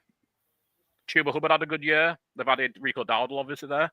This year they've spent a lot of money on that defense to get it more up to speed. I think we all like Dave Canales and rate him as a coach. So, yeah, I mean, I think the NFC South might be, if the Falcons improve, I think the NFC South could be a bit spicy this year, hopefully. Not going to be the worst division in football this year? Well, let's not get crazy. What will be? Good AFC East? Dolphins, Jets? Jets, Patriots. Yeah, but I think Patriots and Jets are like more rising now. Yeah. But I expect the Patriots to be a lot better, to be fair. Yeah. So most of the divisions are AFC South. Could be that again. Could be AFC South, but all the rest are kind of good though. Like, yeah, competitive in a good way, not just who's going to get 7 wins and win the division. I just wanted a quick check-in as well. I was thinking about it on just to quick see if anything's moved in the awards. Are you looking at Travis Hunter's MVP prize? No. Oh, that's what you were going for. Well, he said he's going to win MVP in his first X amount of years. Yeah, I wasn't looking at that. I was looking more at the Rookie of the Years, but they're not on. Obviously. Yeah. Which makes sense because if Travis Hunter wins Offensive Rookie and Defensive Rookie of the Year, that would be absolutely incredible. Never mind the Heisman, that'd be the greatest feat in football history. I mean, if he does that, surely he's MVP, though, right? You'd hope so. Yeah, it's a very good point. No, some non-rookie outperforms him in both. No, they just give it to the quarterback who wins 16 games. Yeah. So, I mean, right now, just for general offensive player of the year, he's 100-1. And I assume he's somewhere, he's 150-1 for defensive player of the year. So not rookie. Harder for corners to win. Yeah. And we saw one last year, Pat Surtain. Obviously. Been number 4 or 5 years before we get another. Yeah. The Saints pick is in. We are an hour in. And we're rolling. We are rolling. Rap Sheet chatting away on my view. It's the best way to see Rap Sheet when you can't hear him. I think we're going to get Oliver jumping on from obviously UK Browns fan at UK Browns NFL, Joe Short. So we can have a little bit of chat about that trade while we're waiting for the Saints pick. Though I think the Saints and me guys might be asleep, which is fair enough. It's very late. And it was a possibility. But a third guest in the first hour, pretty good going. Oh, Shadur Sanders is looking happy on the fan cam. Oh, is this Shadur Sanders to the Saints? Oh, I sounded like the guys off the Fast Show then for a second. You know, the Suit Shoe guys. Certainly do, and we are showing our age. Handshakes all around in the draft room in Louisiana. I can't say the name of that city where it is. I don't. Not Orleans, obviously. Metairie, Louisiana. I don't know. I had no. Saints selection is in. Goodell is walking up to the podium. Is this Shadur? Is this Jackson Dart? I feel like we would have seen him if it was Jackson Dart. I'm hoping it's Jackson Dart. I have a little bet on Jackson Dart to be the second quarterback off the board. So it is none of those. It is Kelvin Banks Jr. Yeah, probably a smart pick to be fair. Well, I was just about to say they just released information that they picked up Olave's 5th-year option, but not Trevor Penning. Yeah, I mean. So that makes sense why they picked. Trevor Penning's still lucky he's under contract, I think, to be fair. He's one of the busts of the last few years. I'm not going to lie. This does open it up for our teams in terms of who's left. You're quite right, yeah. Yeah. I mean, where are you thinking now? So you've got the Bears to pick ahead of you. Joe, what are you thinking for the Niners here? Still a lot of the D-line options are there. Edge rusher if you wanted to get one. Yeah, I think if Michael Williams keeps dropping, well, it's not dropping. It wasn't like we all had him fairly high. I think he could be the kind of player that the 49ers like. And yeah, me and you went for Nolan as well. So I think they'll probably go line. Yeah, be curious. You see Kelvin Banks, I'm guessing that's his mom's t-shirt. The pic is in with a picture of him on it. That is absolutely badass. That might be my favourite thing of the draft so far. I don't know if it is his mum, actually. I'm guessing that's his mum hugging him. It's someone behind him anyway. Very cool t-shirt. Yeah, the Saints, a sensible, safe pick. Nothing crazy from Mickey Lee. Was he a little bit disappointed? Sorry, is he a bit disappointed me? Yeah, they've not done something mental. Yeah, I was hoping for something crazy. But I think that's just a really smart pick. Out of character as it may be. But yeah, I think rather than gambling on a quarterback here, you got Fuaga last year, who was exemplary. Get Kelvin Banks this year. I think it's just smart team building. I've just seen a picture of Shadir. He was invited to the green room. He's not there. He's somewhere in Texas. I didn't realize that. Yeah. Is that a sign that he knows he might not go tonight? I think there's some players who just want to spend the day with their family, and I understand that. Like, I don't know if it's hard because I'm never going to be a professional athlete. Obviously, I'm nearly 40 and never was going to be a professional athlete even when I was at my fittest. But like a day like this, I think I might just want to hang out with people I know and love, and like maybe try and take the temperature down on the day a wee bit. Like, you're not getting drafted because you're there. So I think there's two ways of doing it. Like, you can go and enjoy the experience, but I think unless you know you're going first round, like for sure, I think I would just play it safe and not want to be there. You're setting yourself up for pictures for a long time, and if you can be around the people you know and like. I mean, we've seen it in that documentary Draft Day of Bo Callahan nearly storming out, and his very reputable agent P Diddy dragging him back in because they don't want to see someone panicking, and that's absolutely right.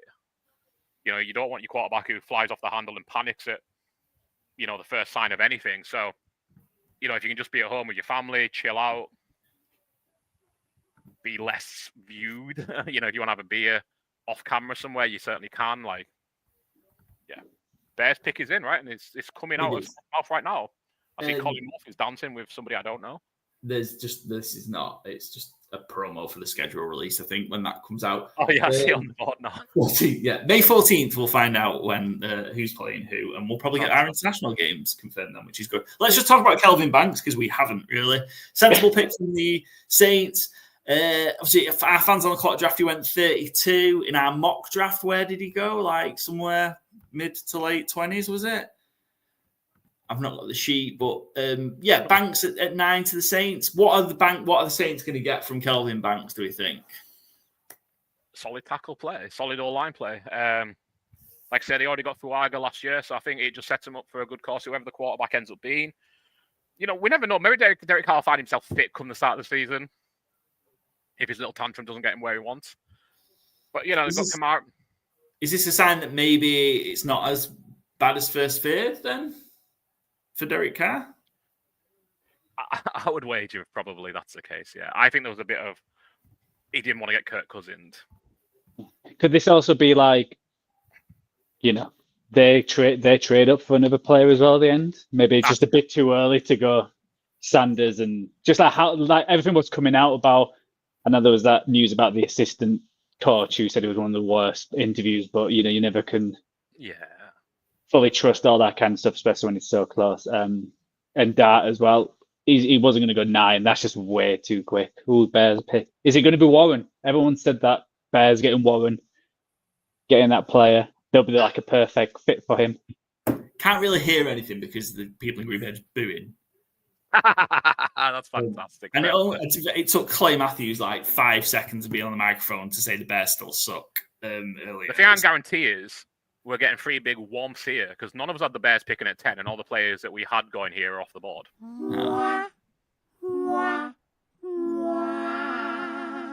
doing a tribute to Steve McMichael at the minute, who sadly passed away not long ago. Yesterday, great guy. Yeah, maybe if it should be one of our mastermind subjects that we're running and still trying to. I was going to say, Byron, like with Bears being your second, maybe third or fourth team, or maybe even your fifth team, what are you wanting them to pick here? Oh, that's a great question. I would give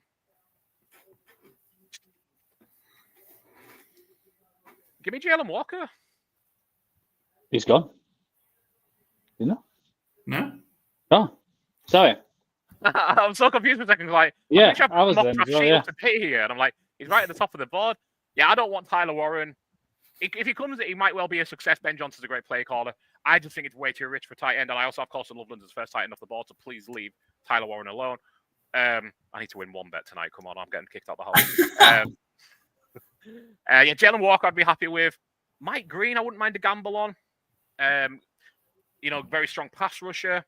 It's Colston Loveland. Not Tyler Warren is not the first off the board, tight end off the board. Wanna bet? Give me a ding. Yes, my man. Give yourself a ding, Joe. Yes. Top 10 tight end, right? Top 10 pick. For Joe, I believe.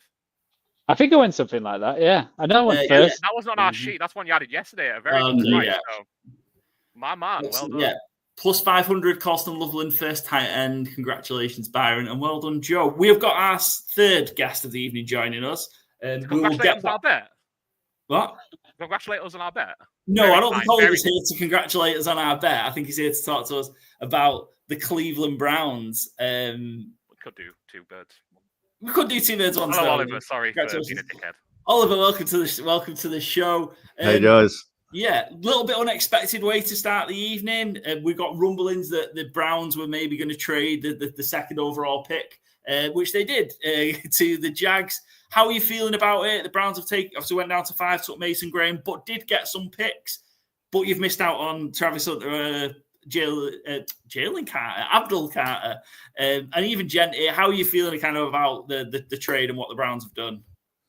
Yeah, it's one of them. I mean, it's just come up today that obviously the Jacksonville talks, but it was reported, I think, last week that Jacksonville and the Browns were in discussions, but it kind of got to a point where I think most Browns fans had just kind of accepted it was going to be Travis Hunter, and to a point where it was beyond an expectation. You just kind of, Travis Hunter was going to be a Cleveland Brown. Some people might have even bought a jersey. So, hopefully they didn't take the tag off. But then obviously, as you said, the discussions really heated up leading up to the draft. About 2 hours before, Mary Kay, the Browns' main beat reporter, she basically said it's going to happen. And then 2 minutes before, everyone's saying it's going to happen. And then, of course, it went through. So disappointing at first, when you, as I said, when you kind of expected it to be a player and it's not that player, it's, of course, disappointing, especially when it's a player like Travis Hunter, who is a unicorn. He's he's the best player in the draft, 1A, 1B with Abdul Carter. For me, my preference was Abdul Carter, but I'd have been perfectly happy with either of them. So to see him move out of, position to get either of them, of course, after speaking all off season and all the stuff that I do about the Browns, about, of course, Carter and Travis Hunter, to then move out of position to take, don't get neither of them, is disappointing off the bat. But as you said, they did get some picks. I spoke about trade backs during the offseason as well. It was an appealing option in some scenarios for you to get a future first round pick and not drop back too far. And in the end of the day, to move back 3 spots and get a future first and an extra second, they still drafted someone who was my third favorite prospect. So like in a vacuum, that's great value. That's a fantastic outcome. But it's just, I'm not going to lie. It is obviously, I'm a little bit salty that Travis Hunter is not a Cleveland Brown right now, because that is kind of what, we were all kind of preparing for. Yeah, it's a tough decision to make. And I think it is one, I think, made with long term in mind, I think. And this might not be the end of the Browns' activity tonight, having those extra picks. Shedeur just didn't go to the Saints, so Shedur's fallen, so we'll see what happens there. Is this now where some of the quarterbacks are still there that you trade up for? Is it Shedeur, Jalen Milroe potentially. I know that's one just from speaking to you, who you're high on. Yeah, linked with Tyler Shook. Please not. I hope not. That would make the night. That would make the night. It's in the first round, especially. Wow, that would certainly make the night a bit of a bummer. Back? Pardon? You don't want another Brandon Whedon? No, I'm all right, to be fair. Who would be your pick if they did trade back in? I would be very annoyed. If they trade back in for a quarterback, who would you want it to be? Jalen Murray. Nice. Yeah, very exciting. I can't wait to watch him in the NFL, I think. Yeah, he's been my pitch at quarterback for the Browns all off season, but that was, for most of the process, that was under the assumption he'd be there at 33. He might still be, as I just said. Obviously, Shadur's just fell past the Saints. The next team really quarterback need is what? Steelers at 21. Yeah. So if we get to 21 and Shadur goes, or if neither of them go, then to be honest, do you need to trade it back into the first? One of them's probably going to make it to you at 33. If that's the case, then that the trade back looks even better. Yeah. Because you traded back, got Mason Graham, still got a quarterback at 33. Then you can go, address offensive line or running back or safety, some of the other positions of need at 36, is it? We got off the Jaguars. So, to have 2 picks that early in the second round, if you can keep both of them and still get a quarterback, that would make that trade back even better. Yeah, and it's also like they also mentioned obviously Kirk Cousins, that trade as well. So would you be happy if they did the Cousins and then, because a QB draft should be obviously changes throughout the year, should be better next year, and then you got 2 first-round picks? Would that be a good option in your mind as well, if they just got Cousins just for that year gap and then go for the high-quality one next year? Do you mean get Cousins and still draft a quarterback, or next year though? So maybe not this year, but maybe next year. Don't take a quarterback this year. So I mean, I wouldn't be that against it. I mean, Kirk Cousins was my number one free agent quarterback option. Well, I say free agent. It was under the expectation he was going to be a free agent, but of course we all know how that ended up going. But he was my number one option. But that was under the, that was kind of with drafting a quarterback this year. As I said, I've never been in the camp of drafting a quarterback at number 2. I don't think any of these quarterbacks. I mean, even Cam Ward. I mean, if I'm the Titans fan, I'm probably annoyed that they've taken Cam Ward over Travis Hunter, because I don't even think Cam Ward in many of the last 5 drafts would have gone number 1. Certainly not. So I didn't think there was any quarterbacks worth really taking that high in the first round. So for me, it's always been take someone day 2, and then if you do take someone day 2 and they're crap, it doesn't work out, you can still take a quarterback next year. It doesn't have that added, that added pressure and all that kind of stuff of being a first round pick that comes with it. So I wouldn't be that against it, but I'd rather draft someone in day 2. Hell, if it's day 3, if it's a Will Howard or a Carl McCord in the 4th round or something like that. And then they go and get Cousins. I'd rather do that than not take any quarterback at all. Yeah. I think it's just a strong position to put themselves in. They've given themselves options. I think that's, when you're looking at it in the grand scheme of things, I do get the disappointment of not getting one of them 2 blue chip players. But yeah, I think it is smart, and maybe this is something, with those franchises that are at the top there, the Jags especially, maybe, and the Browns, maybe been critical of decision making and how drafts have gone. Well, actually, they're playing the long game. They're giving themselves as many resources as possible and keeping all their options open. I think it's a smart way to play it. But yeah, I kind of feel for you that if I could have a chance of getting Travis Hunter, I'd fucking love Travis Hunter. So. Yeah. I mean, he's box office. He's not just an incredibly rare talent. He's also a very exciting player to watch. Abdul Carter as well. I mean, the idea of putting Abdul Carter next to Myles Garrett was pretty exciting. But Mason Graham, he is in that second. He headlines that second tier of prospects for me. So it's still an exciting idea putting Mason Graham on this defensive line, having him with Myles Garrett, and as I said, if they can go and use the other pick, the next 4 picks that they've got 5 picks in the top 100 now. Even after Diana Rusi, whatever her name is, said that 4 picks in the top 100 is not a lot of picks in the top 100, which is quite silly because that's quite a good amount of picks in the top 100. They now have 5 picks in the top 100. So if they can go nail the next 4 picks after taking Mason Graham, then all will be forgiven for basically dangling Travis Hunter there in front of us and then just last second snatching him away. Excellent. Yeah. Just in the meantime, while we were chatting there, the Niners have selected Michael Williams out of Georgia, edge rusher. Joe, we discussed that was a possibility. We'll get to the Niners analysis of that. Oliver, I'll give you a quick shout out. Thanks for helping us out with our fans on the clock draft. No worries. You've been on with us. You helped us with a bit of a season preview last year for the Browns, so we appreciate you. Where can we follow you? Like I say, we've shouted out before, but where can we follow you? And I know you're doing some work with Tom on Midnight Sports and Fletch and Co on Sleep at Work Network a little bit. So yeah, give us a shout out where we can find you. Yeah, so you can find my Brown stuff, UK Browns NFL. Thankfully, was able to get that handle for all my social medias. So whatever the social media is, you can find me there at UK Browns NFL. Same with YouTube. Post, multiple videos weekly about the Cleveland Browns. And then, as you said, I do other stuff as well. Midnight Sports at Midnight Sports on YouTube, as well as Herd of the Line at same again at Herd of the Line on YouTube as well. So make sure you go check them out for a more kind of wider view on the NFL. But if you want to come see me rant about the Cleveland Browns trading back in the draft, then as I said, at UK Browns NFL on YouTube. Excellent.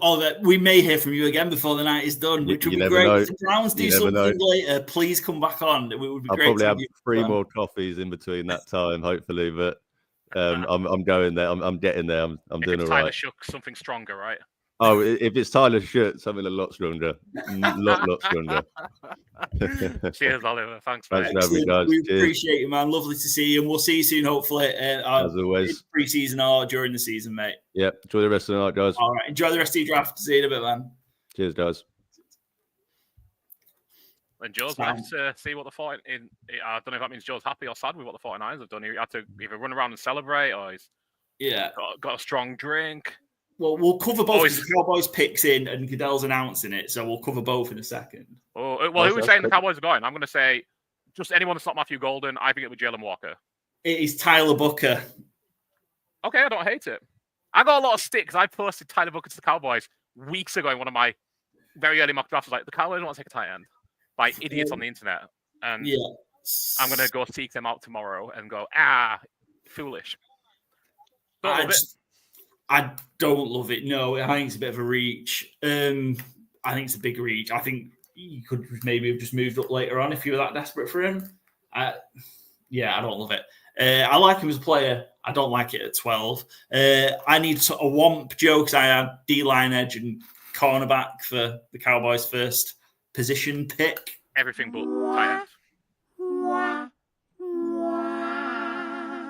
A full sprint through the green room to get to the bit where he needs to put his cap on and stuff. The boy can move.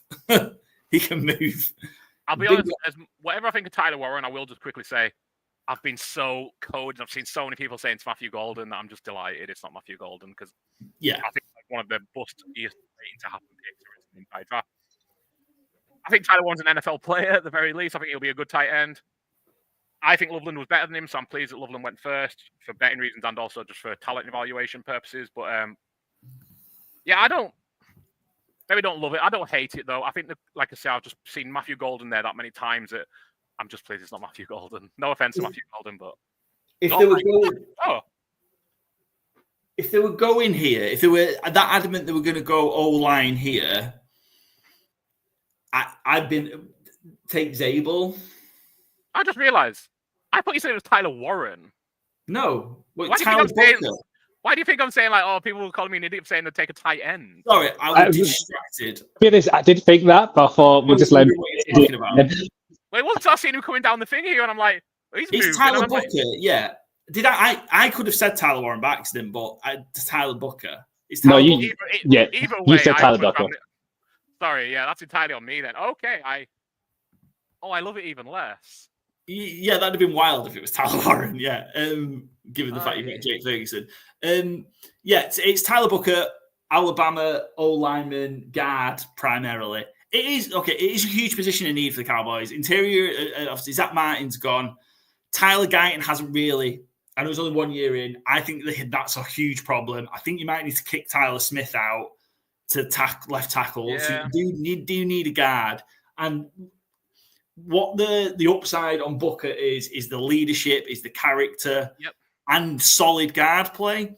I just think at 12, it's too rich. I think you could have got better options. Gray Zabel, I think, would have been a better option if you're adamant you were going somebody who could play interior of the defensive line, interior of the offensive line. So, yeah, tad disappointed. He went 25th to the Texans in our fans on the clock draft. Yeah. I sort of feel like he was the end of the first round kind of player, but it does continue. The Cowboys invest in first round picks on that offensive line. Yep. Tyron Smith, Travis Frederick, Zach Martin, Tyler Guyton, Tyler Smith. They want first round players on that O-line, and I get it. And they do need to rebuild it. If he's good to great, then it's fine. It turns out fine. If he's another Tyler Guyton where it's work, it's an issue.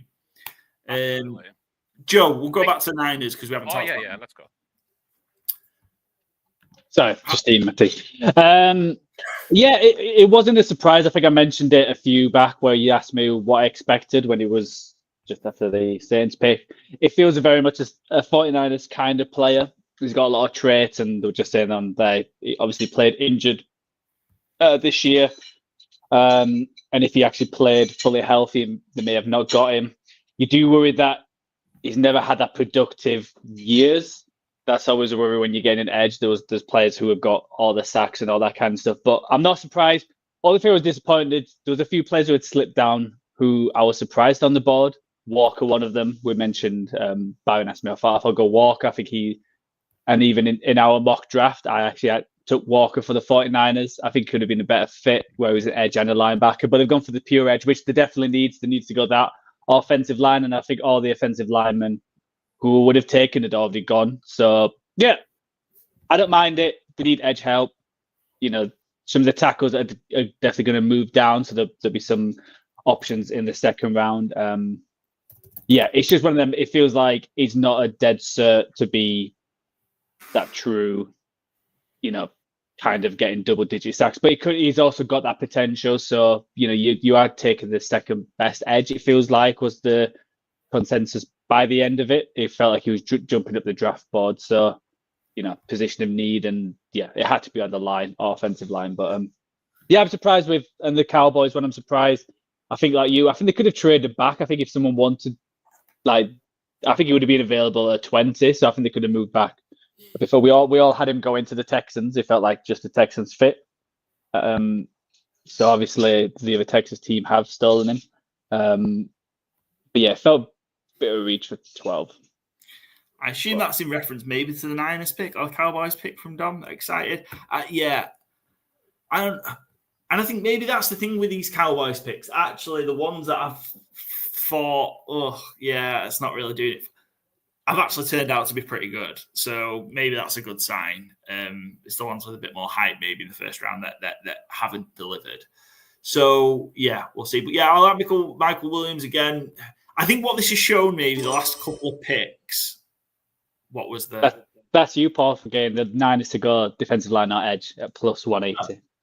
Congrats. Excellent. Yes, I was just looking for that. Actually, yes, I was too busy crossing off my bets that had failed, which were the Cowboys ones. And Jade Barron, top 10, is also gone, which is a shame. But plus 180 Niners. So I'm 4-3 so far. Not bad for the draft, I guess, especially because all my three that have not hit, were all plus 750. So they were all longer shots. So, I'll take that.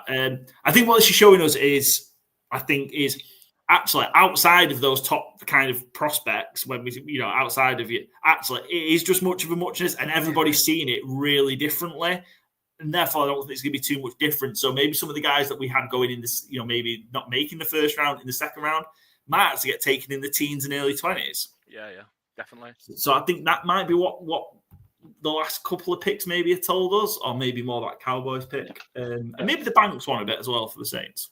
And you also, just to shout out, you did have Loveland in your first round in your mock draft, and he's gone. He's 10. That is a blunder. Yeah, it was a blunder. I kind of thought I had him in at... That goes on for a while, doesn't it? That I did penciled in at 22 to the Chargers. But took him out.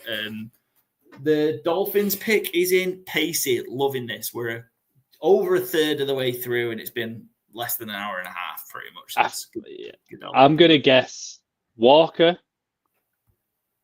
I think I'm going to guess Walker for every single next pick. Until Jalen Walker goes. Jalen Walker. Yeah, I can see them getting Byron to be a good shot, or Will Johnson. I think they're the three I'm showing. I'd be surprised if they go Warren. Just again, they're not a team watch, just a tight end away, but Joe, have you head coach. Joe, have you whomped all your bets that have failed as well? Yeah, of course. I won't all the time. Yeah. Saints, That's when it's on mute. Yeah, exactly. Saints linebacker first pick, Will Campbell 10 were the ones I've just knocked off. Dolphins. A lot of people say Matthew Golden in play. Keep that speed element going. I think that was me just like wish casting that he wouldn't go to the Cowboys. So I thought I'll just put him on the Dolphins. Get in there and watch out. The Dolphins select Kenneth Grant out of Michigan, the defensive tackle, second defensive tackle off the board. Is that right? No? Mason Graham and then Kenneth Grant, yeah. Mason Graham and Kenneth Grant, yeah. Kenneth Grant, he's 3 points on the screen. So the 3 points that they have when someone's drafted. A massive athlete, destroyed. Big lad, but yeah, okay. Destroyed USC. Brilliant. Kenneth Grant, big interior defensive lineman. We talked about the Dolphins needing to get a bit tough, right? And needing to get mean on the lines, particularly the defensive line. Good pickup for the Dolphins here. So reset that culture a bit. Very necessary, I think, yeah. I mean, we've said over and over, the Dolphins are one of them sneaky teams who I think have kind of a reputation of like being a pretty strong roster. And then you look at it and you're like, there's not much there. With all the O-line action so far, I think going D-line makes a ton of sense. Cornerbacks would have made sense. Again, so much would have made sense. But I think Kenneth Grant, like say, a big ass kicker, exactly what they need. And if it can help set a bit more tempo as you would like it, someone who might turn up in winter, I think that makes a ton of sense, yeah. Paul has departed, Joe. What are you thinking? Yeah, I think like he said, they've had so many options. I'm just surprised Walker keeps slipping down. I think that would have been a nice fit. But obviously they lost Calais Campbell, which I think they were expecting him to come back. There's obviously the option between him and Nolan, which we all had ahead of him going in our mock draft. So it's just which do you prefer? Derek Harmon as well, still on the board. Yeah, of course. A big lad. He's going to sweat a lot down in Miami, so he needs to keep that weight on. So there's plenty of good food out there. So he's either going to lose weight or he's going to collapse. Exactly. Or like you say, just become a big eater and big worker. Yeah.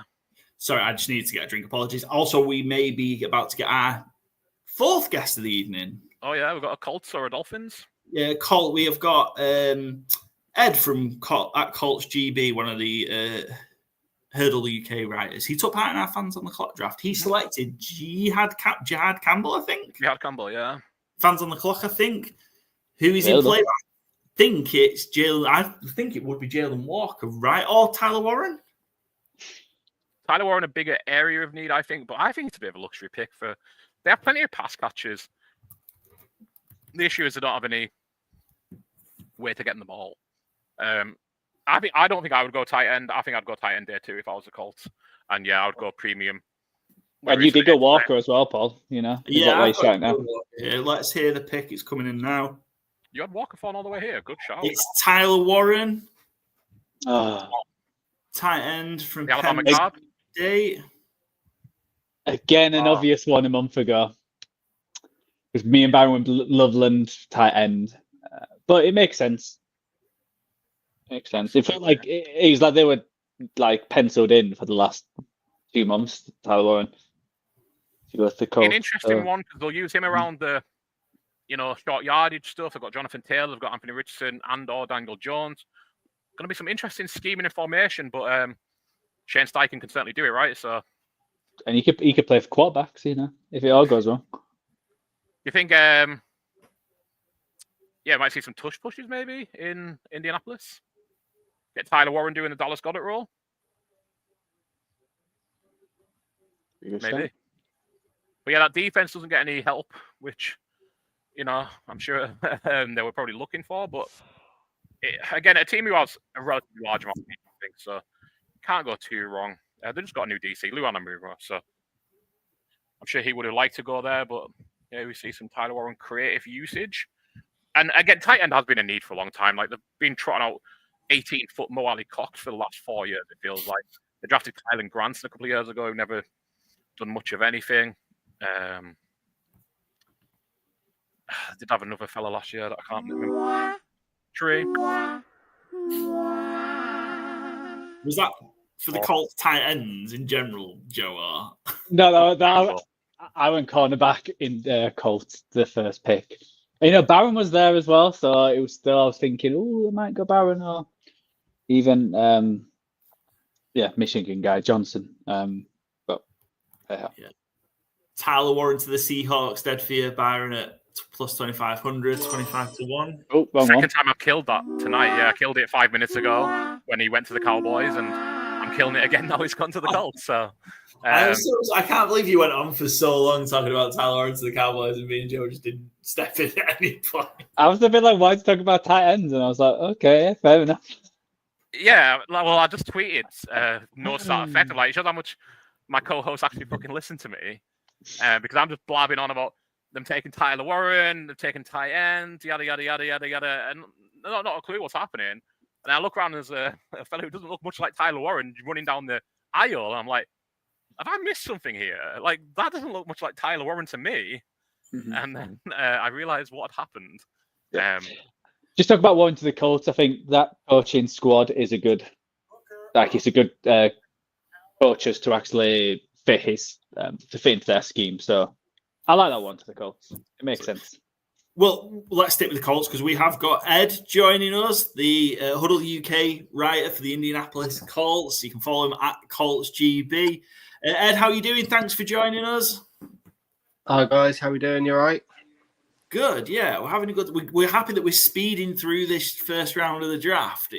We're going to be done by 4:30, I think, which is good. Yeah, sorry, just cut out there for a second. What was that? We're happy that we're speeding along through the draft. Yeah. Colts have just taken Tyler Warren. How are you feeling? Yeah, I'm feeling a lot better than I was after the first couple of picks when Tennessee and Jacksonville went 1 and 2, and then got a little bit concerned as it was going on. Saw when Loveland went at 10, starting to get a bit concerned that we might get jumped because everybody knows that we need a tight end. But no, happy that we got Warren. He was the guy that has been consensus number one pick for a lot of Colts fans this whole mock draft process. So yeah, please, revolutionises and changes the room straight away because the production out of there last year was just non-existent. Really pleased. Really good pick. Really happy. Really. Excellent. Good stuff. Always great to be happy with you for first pick. Our last guest was a bit iffy about theirs. So when we were speaking to the Browns guys, but I think it's a sound one. I think if this helps Anthony Richardson, I think that's probably a big thing for this, given his development and the struggles he's gone through. What are you expecting kind of Warren to give the offense? I think you've hit the nail on the head. I think going into this year, we all know it's a make or break year for Anthony Richardson or Daniel Jones. We have got the competition going into the summer camp, so it's not nailed on that it's going to be Richardson. But I do think that what Warren gives is that kind of middle of the field sort of not easy completions, because I don't think there's any such thing as an easy completion in the NFL. But to give those sort of middle, 6 to 8 yards, middle of the field sort of completions that we didn't have last year. So I think it'll help with that. And I think Tyler Warren also helps sort of block. I think Steichen's going to want to run the ball more. Richardson, one of Richardson's strengths, if he does win the quarterback job, is to run the ball. So having an extra blocker in there will definitely help that. I think he helps on both sides, both sort of blocking for running and to offer some more completions over the middle of the field. It's a really good addition, and I'm really pleased that we got him. I'm surprised he came down to 14. I thought we might have to move up at one point. I've been flapping a little bit, so that's why I'm a little bit sort of lost for words. But no, I'm happy. Good, it's a good selection, and he's going to make a big difference to the offense. Excellent. Yeah, I was shocked that Loveland went at 10 to the Bears. I thought the Bears might have taken Warren at 10, and then he sat around. You made the pick for our fans on the clock draft, and you took Jihad Campbell. And I guess Jalen Walker was still there as well. Was that a move you could see them maybe making as well? Kind of that linebacker core needed refreshing as well? Funny enough, I got a message in a WhatsApp group about 5 minutes before the pick came in saying I'm a bit concerned because Jalen Walker's still sitting there. And I did think, it's a good point. So I like Jihad Campbell. I went with him in the fans on the clock draft that you asked me to do, which, thanks for having me on that again. Appreciate it. Tyler Warren was off the board at that point. So my logic there was I took Jihad Campbell because linebacker is the other glaring need. There's a few needs, but glaring needs. And I thought we could maybe go and get a tight end second round, like a Mason Taylor or someone like that. So I'm thinking that we will address linebacker potentially in the second round, although Ballard has made comments that he's quite happy sort of leaving that a bit later. So we might even see a sort of day 3 pick for linebacker. But it is a need. It definitely is a need. Jihad Campbell, with his injury, he might still be available when we pick again in the second round. That's still very much an option. But yeah, I did think Jalen Walker, I think potentially could have been in play, or potentially, although we went a couple of places before, who Dallas had just taken, Tyler Booker, I thought he might be an option as well because our O-line needs some work. But no, I think Tyler Warren was the right pick. And how are you feeling just in general about where the Colts are right now? Obviously, Shane Steichen's had a couple of years now, Yeah. Full seasons. How are you feeling about where they've got to so far and the future for Indianapolis? Oh, good question. I don't think I've got long enough to answer that. I think Steichen's got a 17 win, 17 loss. He's sort of exactly in the middle. And I think, to be fair, last year, I think 8 and 9 flattered us, to be honest with you. I think Steichen did a good job. I think next year is make or break for a lot. Richardson, Steichen and Ballard. Our schedule does look quite tough going into next year. So I will always be confident because obviously it's my team. But I think this year is a really, really big, important year. Ballard was more aggressive in free agency than he's been in recent years, bringing in a couple of players to address secondary, new defensive coordinator. So look, it's all at this time of year. If you can't be positive about your team, then you never can be, as far as I'm concerned. So I am optimistic, but I do think next year is going to be tough because, like I say, we have got a tough schedule, and we've got we've now got to play bloody Travis Hunter twice a year as well, which I was operationally keep Travis Hunter out of the AFC South at all costs. So I'm still fuming about that, to be honest with you. Bloody Browns let you down there, yeah. The Browns let you down. Browns.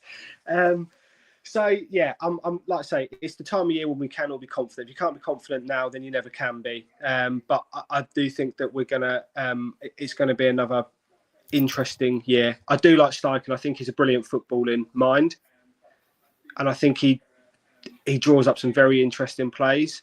And I'm still hoping that Richardson's going to be the guy. So I'm optimistic for now. Ask me again in 6 months. That's what I'd say. Cool. We will do. We'd love to have you on the regular podcast and the run up to the season and during the season, Ed. Just give us a shout out where we can kind of follow you, what you've got going on. And obviously you do the Colts stuff for Huddle UK, but where else can we find you? Yeah, so as you say, I write for the Huddle for the Colts, so you can catch my written stuff there. I'm on X under Colts_GB. That's me. So yeah, please give us a follow. Or I'm happy to interact with football fans from every team, but obviously it will be predominantly Colts stuff from me. And I'm also involved with a couple of other Colts and AFC South fans here in the UK. We're just looking at setting up some sort of pods and YouTube shows as well. So make sure you check that out. All the links will be on my sort of page on X. So yeah, that's where you can find me. Excellent. Have you seen? Because I think I've seen it interacted with a few. Is it the Southbound? Is that the Southbound? Yeah, Southbound AFC. That's it. Yeah. So we're just sort of in the process of setting up. There's a few of us involved there. Southbound, because we are predominantly Colts fans, but we are looking at sort of getting some Texans and Jags fans involved as well, to try and make the AFC South more relevant again. Excellent. Well, tonight might have helped with some of that, but we'll see. But Ed, thanks ever so much for joining us, buddy. We'll have you back on for sure. And yeah, Brilliant. enjoy the rest of your draft weekend. Hope it all goes well for the Colts. Brilliant. Thanks very much. Thanks for having me, guys. Have a great show. Good night, Ed. See you later, mate. Cheers, guys. Bye. Yeah, what a great chat about the Colts there. And in the meantime, Jalen Walker went to the Falcons with the 15th pick. What do we think? I think the big need was talking like pure edge rusher. I suppose Walker, maybe more of a linebacker. What do we think? A little bit of what they need? I think, and I think his best player available. He was like on most top 100 board. He was 6'7", around that. So to get him at 15, when you look at the other edges, is there anyone, they need linebackers as well. They need like a lot of things on that defense. I think it's great. Byron's just chucked in there's a Georgia boy as well. You keep him there. And yeah, I think we all had him fairly high. I know you had him 14, Paul, but so the fact that I slipped down to 15, I think it's a great pick for them, to be honest. Yeah. A lot was like locked in that slot to the Panthers for a while, wasn't it? That it was bidding to for a while. And where did you guys have him? Yeah, 9 to the Saints, 7 to the Jets as well on the mocks. But yeah, I think he's a good player. I think he's probably quite decent value. And actually, I think I would have taken him maybe than the next edge, because who are you looking at? The Mike Green or Smash Stewart or Ezraku. Yeah, I went for DT. I went for Harmon in our mock draft. Just more, coming from the Rams system with what was their defense. It was Aaron Donald up the middle and destructive that way. Obviously, you're not going to get an Aaron Donald most drafts, but I didn't think it'll be that fast. So I've got no complaints whatsoever. And now we can actually choose someone else who we think's going to go next pick instead of just choosing Walker. And notably, the Falcons did announce him, or he was announced as an edge, not as a linebacker. So maybe that indicates how they're probably going to use him, or how they're planning to use him. Certainly, I mean, I have heard before that the Falcons could do with an edge. So, and I think the only thing you worry about is obviously when it's like a tweener, that kind of player. Yep. We've seen the Cardinals. If the Cardinals would have chosen him again, you would have thought, well, his career is going nowhere until he moves to the Eagles. So that means they're taking Jihad Campbell for the exact same thing, right? Yeah, exactly. So just to be clear, was he announced as an edge? I believe so, yeah. I don't have the volume on, but I've seen in one of my group chats that they were saying that he'd been announced as an edge. I'm guessing the market you chose, Joe, that Jalen Walker was in there. So the first position player, Jihad Campbell, is a Womp. Yeah. I'll keep you on track with your Womps. Don't worry about it.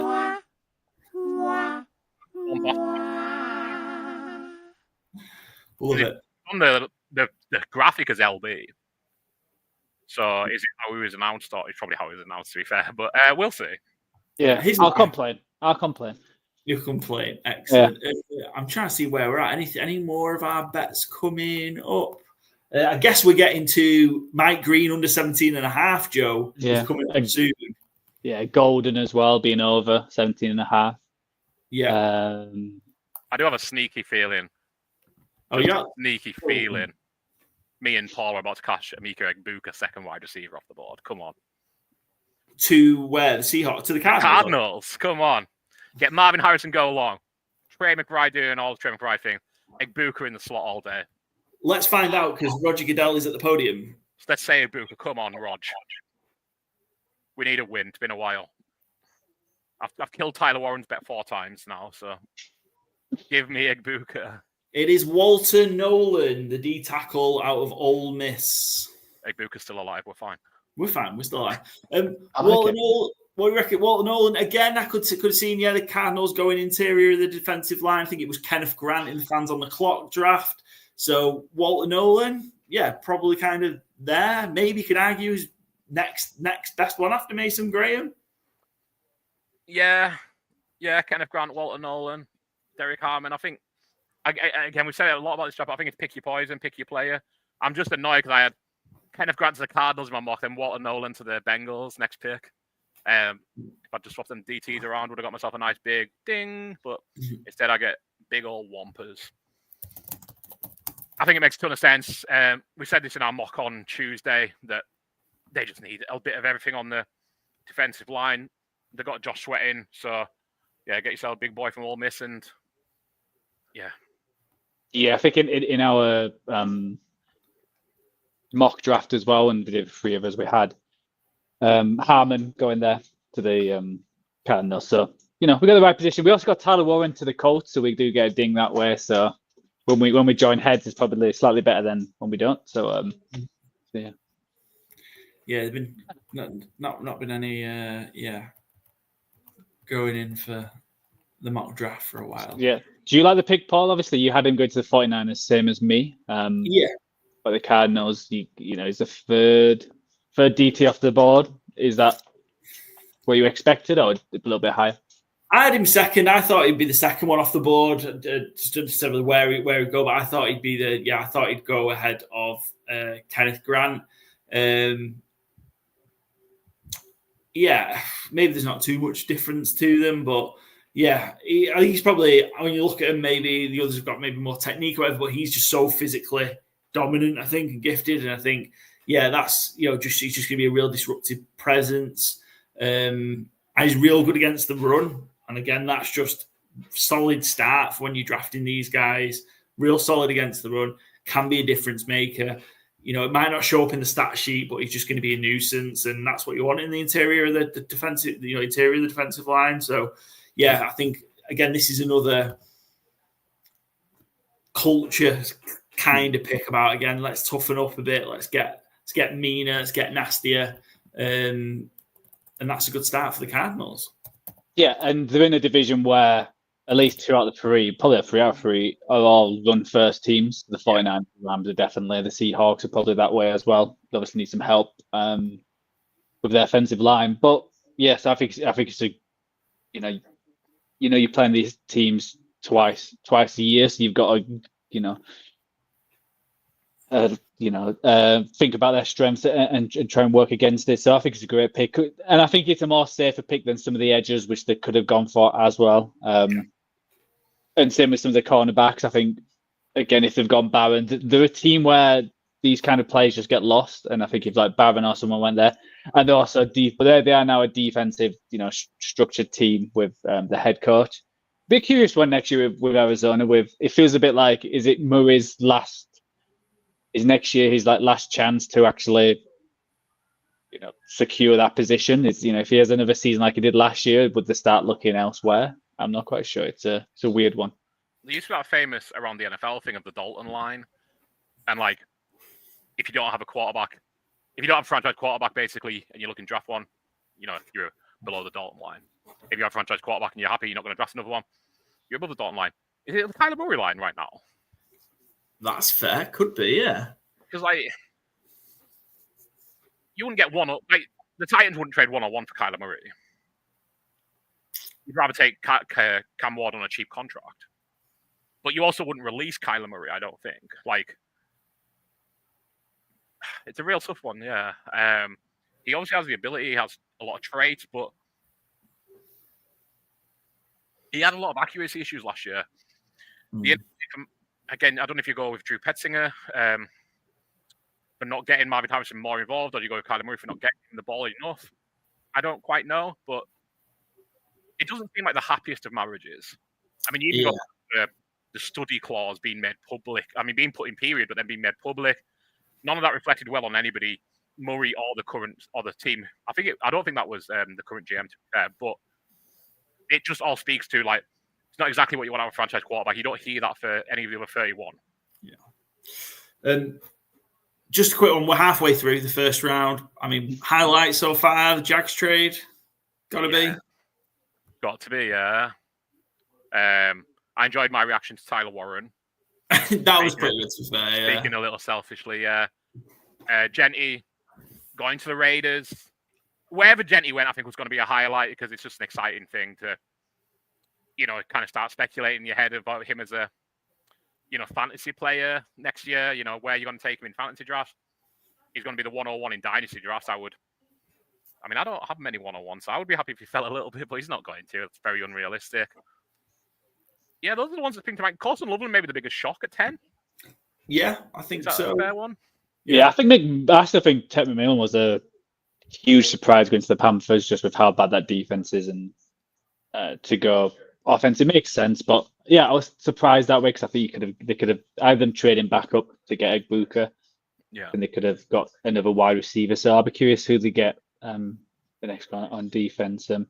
But yeah, I think Paul, your bet's going to come in about Matthew Golden over 17.5, unless the Bengals shockers here and draft a wide receiver. And their pick is in, so it's not being traded. So you need this to be Mike Green, don't you, Joe? Yeah. And you do too, unless it's Matthew Golden goes to the Bengals. What for the mock draft? Yeah. No, you had Golden over 17.5. So it doesn't go here. Yeah. If you get Mike Green, it doesn't need to be Mike Green. No. It just needs to not be MG. One of the MGs not be Matthew Golden. Could be Egbuka, right? I mean, they could do with another wide receiver. Let's find out. Goodell's at the podium. Shamar Stewart, Texas A&M edge rusher. You need another one, Joe. If he hits, oh God, I had Shamar Stewart at 15. Players, that's very frustrating. So that is, you had Mike Green under 17.5. Matthew Golden over 17.5 because he can't go any lower, any earlier than 18 now. Plus 120. Oh, he did that, I think, already. Yeah.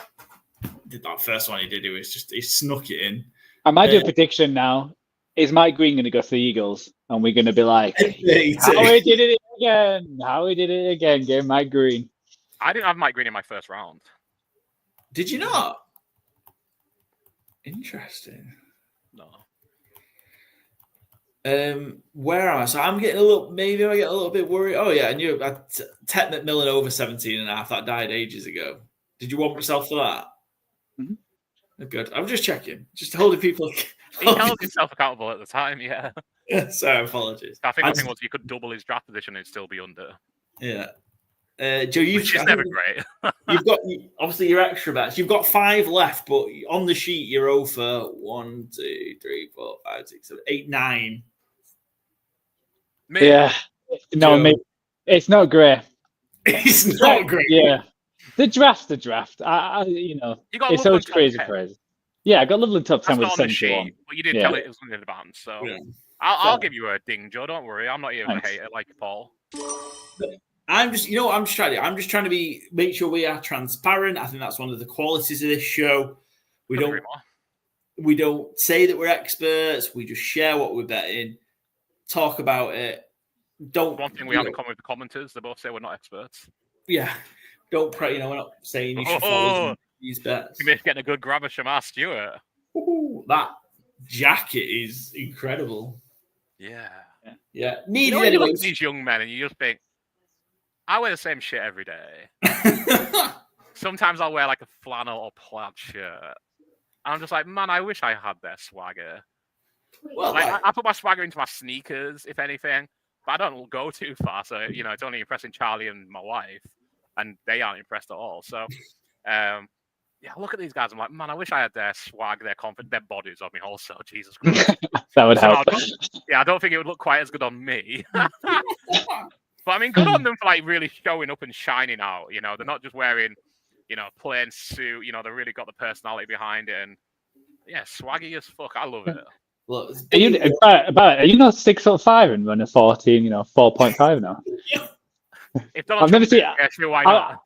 I've never seen you stood up, to be honest. So you never know. You could have his. I'm about 6 foot. A few pounds. So I'm only 6 foot though. I'm not quite Shamar Stewart's build of 6'5", 267, which again I think is what Donald Trump measured in at his own medical this year. So I saw a picture the comparison of that when he was saying that, like the size, and then add the picture of him next to what's he called from wrestling, Roman Reigns, and it's like they're both 6'3", 260 something pounds or whatever.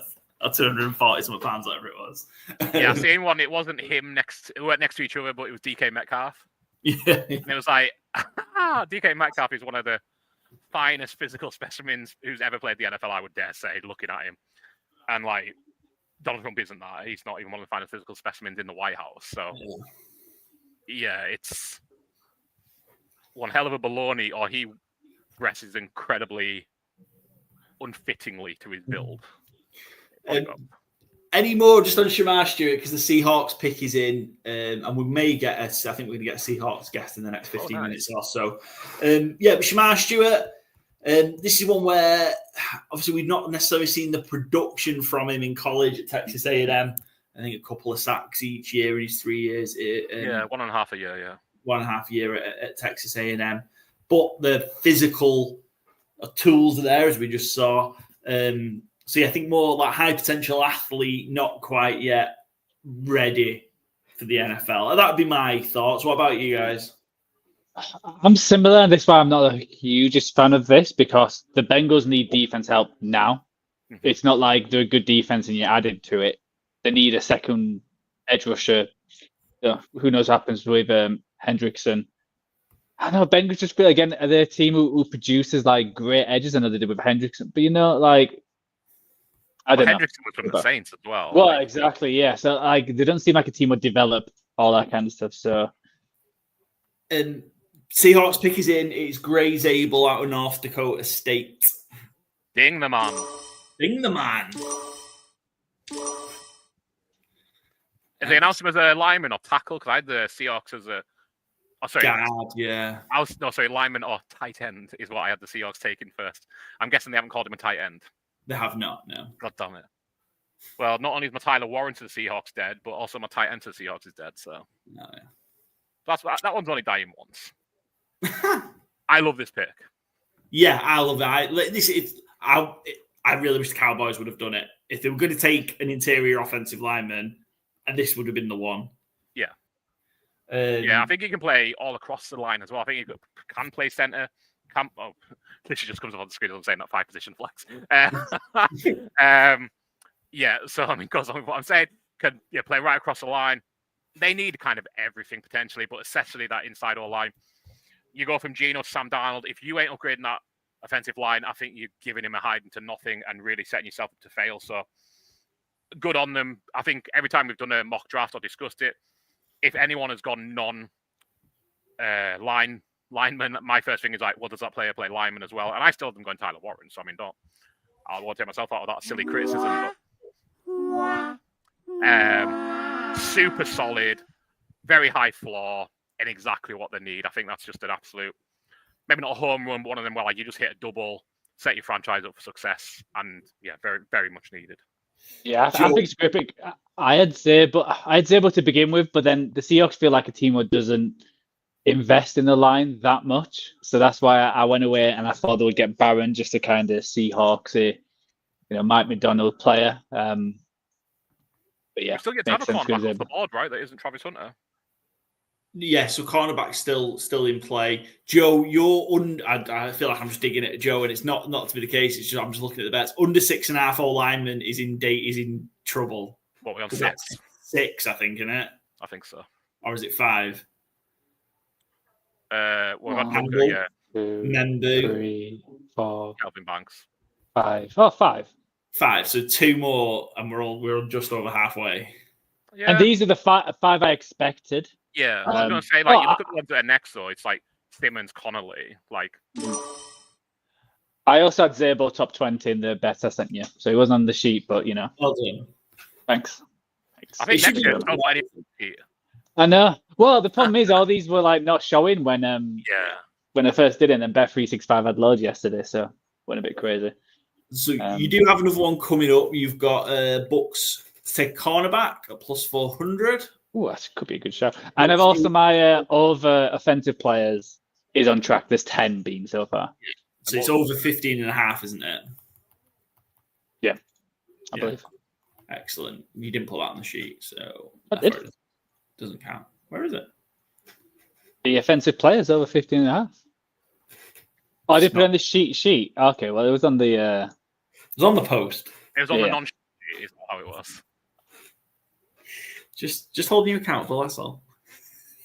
Repeatedly. I also have a Bucks bet as well. Also at plus 400. I've gone for LB instead of CB. And annoyingly, I couldn't specify the player, but again, I think I've said throughout this entire process, the best fit in this entire draft class, I think, is Jihad Campbell to the Buccaneers. He is still there. Unsurprisingly, that's where I'm going. That's what I was in my mock draft. Let him, come in, learn the position, get up to speed in the NFL, see Levante David out after a year, one of the finest linebackers of his generation. No one better to learn from. I think this is an absolute... If this isn't Jihad Campbell, I'm going to be stunned. In my mock draft, I didn't even have him picking in the first round. I had him trading out. So. No, the Bucs not picking anyone.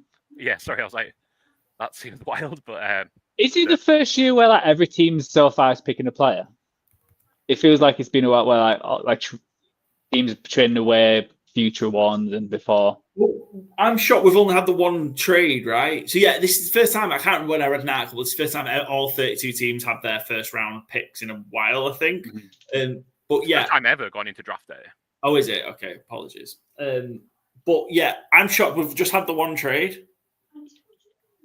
I think it's one of them things, like we said, it's like either the people have got, or they're like, well, we've got like 4 players similar, so one of them will fall to us. Yeah, I think when you look at our mock, obviously you have a trade here, Joe, for the Browns cut for Shadur. Pick is in, can't happen. But from the Packers onwards, we've all got at least 2 trades, which I think is, again, much more the range. I don't have the history on it, but it feels like that's where a lot of trades happen, where, you give up a 4th round and move up 4 spots. It doesn't really matter that much in the long run. When you get the player you want, I think that might be more in play. I think we might see 2 or 3 to end the draft out. But yeah, it might not be one for a couple more picks. So that guy's got that massive hat on, like talking to Sanders. Dion's tweeting, the reject will be respected. What did he say? The rejection will be respected. The rejected will be respected. I mean, that does sound a bit like an incel who's about to go on a shooting spree. To be fair. Adolescent Series 2, Deion Sanders. Yeah, I mean, I think they're taking it personally. I'm expecting... I think oh my God, that's the guy's heart. Oh, that is Gilliff, who works for Barstool, I think. Yeah. He's a big Eagles guy, yeah. Also, I'm going to put a shout out here. Could they go wide receiver? Yeah, definitely could. About the future. Yeah, I mean, obviously you've got, Godwin, Evans, aging. Yeah, does make sense. He's from America. Got Jill. Sorry? He's not Asian. He's from America. Aging. And obviously McMillan, Jalen obviously had a good year as a rookie. Fourth rounder? Fourth rounder. Third. Bucks pick is in, and it is Emeka Egbuka. Oh, yeah. Oh, my God. Egbuka and Godwin. I just said that. I should have put that on it. You just said it'd be a wide receiver. Joe, play my music. There's like some other music on there, which I was just tempted to. There was one just called Rock, which I was going to play for you. But... Can I get Rock for my Egbuka shout, please? Yeah, we need a different sound for Byron's Egbuka. Ash. Nice. Off feet sucks. Yeah, different vibe. We'll play with that. We'll work out that through the course of the season. But me and Byron both just cashed Emeka Egbuka, second wide receiver off the board, plus 650. Love Egbuka. Biggest price cash so far. You've had a plus 500, plus 650, Byron, though. So must be a profitable evening. You've seen all the red ones, right? I've seen a lot of the red ones, but I mean... Do you know what's funny? Earlier today, Cindy was like, have you placed a lot of bets for the same amount at some bookies? And I'm like, yeah. And she's like, oh, okay, that's fine. The bank got in touch because I thought they might be getting duplicated at the bookies. And I was like, oh, no, they literally just me placing the same stake every time. So, but yeah, I was like, oh, am I about to get a telling off here for wasting too much of our money on gambling? But no, thankfully the bank they had concerns. They've seen the podcast. They had concerns. Cindy, we can get you out of this if you need to. A reminder to everyone, please gamble responsibly. When the fun stops, stop. When the bank calls, stop. When the bank calls, stop. Excellent. I'm delighted for Egbuka. I know I've talked about him a lot through this process. And again, I thought it was going to be Jihad Campbell, but I'm delighted it's Egbuka. I've compared him to Chris Godwin a lot. I've compared him to Amon-Ra St. Brown. I think he's such a solid, instantly, like, wide receiver 2 in the NFL. I think he's great. I thought if they were going to go wide receiver, they might have went someone like Matthew Golden, which I would have hated. Yeah. I love this for Egbuka. I love this for Baker Mayfield. I think it's great for the Bucs. Yeah, it'd be very interesting to see how they work Egbuka and Godwin, because I do think there's a lot of overlap there. I mean, you've got 4 great options now, haven't you? Wide receiver: Evans, Godwin, Jalen McMillan, and Egbuka. And Bucky Irving's running into light boxes. Unbelievable. Yeah, 4. Yeah, Baker Mayfield, sneaky fantasy quarterback next year, right? Is that the best 4? I mean, Cade Otton's no slouch at tight end either, let's be honest. Yeah. Is that the best receiving core in terms of like quality from 1 through 4? Yeah, I mean, because you think like Mike Evans and Godwin as well are good. Like, this isn't just like 4 average ones who are all like okay. Evans and Godwin are like top. I love Chris Godwin. I always have. You take out his injuries, he's had some great seasons. Chris Godwin was on that Cooper Cup track last year. Yeah. Until he got injured. He's had a fantasy top 3 season, I believe, Chris Godwin. Mike Evans, obviously we know he's 1,000 yards every single year. And like I say, I love Egbuka. I think this is I'm delighted for him. I think it's a great fit.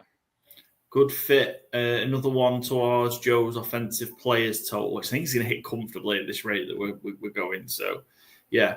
I think there's going to be one in a minute as well. So I need one more wide receiver to hit over 2.5 wide receivers drafted in the first round as well. And yeah, we're into the second half of our mock draft. Not had it up on the screen for a while. Sorry, Joe. It's a great bit of work that you've done. Should share it. So yeah, I mean, we all had, apart from Joe, you had the Browns trading back in or up or whatever to get Shadur. Yeah, Jihad Campbell for you, Byron. I had Will Johnson. I had Egbuka going next to the Broncos. So pretty close. It can't be Tyler Warren to the Broncos. Of course, he's already gone. Byron, Trayvon Henderson, a second running back. Yeah, I mean, Omarion Hampton is very popularly mocked here. I thought one of you guys would have had Hampton here, to be fair, but I see you haven't Washington, Joe. Yeah. Me and Joe have Eagles trading out for a team coming up for Hampton. But yeah, just been a little bit of smoke around TreVeyon Henderson to the Broncos, like in the last 24, 36 hours, including Sean Payton's daughter did a mock draft, which had them taking TreVeyon Henderson. For what that's worth. And in a similar note, Joe Schoen's son, the Giants GM's son, who last year was like trying to implore his dad to be able to get up and get Jaden Daniels, was sharing Jackson Dart clips on his Instagram yesterday. Interesting. For whatever that's worth, could be a hidden betting angle we take next year of stalking GM's children on the internet. And they didn't take him for free. Oh, shock. Yeah, well, he didn't listen to him last year to try to get up for Jaden Daniels. Didn't listen to him this year. Maybe next year, just go to Jets out and appoint the son as a GM. You know, other teams do that. It seems to have, not quite worked, but yeah, well, it seems to hit. I'm already saying Jackson Dart's hit, but yeah, he hit on Jaden Daniels, like imploring his father to trade up. I mean, Malik Neighbors was a fine pick, obviously, but you take Jaden Daniels over him 10 times out of 10. So yeah. Obviously, Egbuka off the board, Tyler Warren off the board. Who do you guys think we're going to see for Denver? I don't know now. It feels like he will be a running back. I don't think they'll go Golden just because he's similar to Sutton. It is not a trade anyway because the pick is in. They ran it down though. I mean, on my clock, it's 42 seconds left, and yeah, maybe they didn't like the pace of things. We've been going pretty quick. We're just over 2 hours in, and we're down to we're 2/3 of the way through. So, looking probably for a half full finish, which not too bad. I like that you haven't took the day off tomorrow, but I have. Yeah, it was a real error. I've got it's such a busy day at work as well. I'm just going to be so miserable. I think the mountain Dubai Harbour Blast had helped. That all like 40 grams of sugar 2 hours ago has really helped. Yeah, we've got Broncos. We are hanging on for some Seahawks reaction. We'll get some Gray's Able talk shortly from Peter Green, who's going to be joining. Peter Quinn. Apologies. He's going to be joining us. He's just wrapping up another show. Who do you think it's going to be, Paul? Sorry, who do you think this Broncos pick is going to be? Before it's announced, I don't know. Sure. Oh, he's doing a spiel, so I've got time to have a guess. Oh, let's think. I think it could be Hampton. Yeah. No, I don't think they're a good defense. The defense was good last year. Yeah. Golden?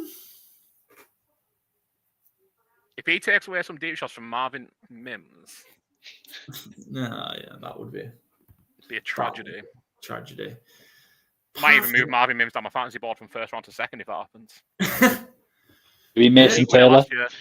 Go random. Did you say Mason Taylor? Third right, the tight end. I had him as a first round pickup plus 450. Let's get Mason Taylor involved. Yeah. Yeah. I don't know if you're telling me that's what's happened. No, I don't know who this kid is, but they're making lots of noise for him. So it's a make a wish. It's make a wish, Paul. Before you make a joke. I wasn't going to say anything. Just in case. It is Jahdae Barron finally goes. Okay. Oh, that defense gets richer. Yeah, not an area that I think they particularly needed with obviously Riley Moss, Pat Satan, but yeah, I mean, Jahdae Barron's great. I think he's one of the top 10 players in the draft, and you've got him at 20. So what a great pick! Surely, best player available. I think he's absolutely incredible. What do you make of the timing you've got with that, Joe? Is so is that for your Broncos tight end? Is it? Yes, it is. That's what I was hoping Mason Taylor might sneak down, but no. Yeah. And then we've had obviously your Bucks linebacker Byron obviously didn't hit as well. So and Joe's Bucks cornerback. Oh yeah, and Bucks. Joe's Bucks. Keep everyone on. Let's keep everyone on. Yeah. You've got Joe. You've got Chargers wide receiver still going, along with your position ones as well. So still got a chance to some good returns. I got Joe's sound effect got me off guard. Yeah, what do you make to Jahdae Barron then to the Broncos? I think it's really strong. I think you can make an argument that they maybe should have went offense, but with Egbuka gone, with the tight ends gone, I think running backs are still a bit of a luxury, truthfully. Jenny's obviously gone a long time since. I kind of love it. I think we're all really high on Barron. All think he's really good. I think Will Johnson's hurt his stock through the process here. Not running, not showing what he's got. I think maybe they didn't really expect Barron to be available even, because I didn't think he'd be here at 20. So yeah, I think you put strength on strength. I think it really helps the Broncos be a better football team. So how can you dislike it? Yeah, it's definitely like picking the best, best on the board. I had him at 18. It felt like the cornerbacks were going to slide just with how many good ones they are and the needs elsewhere.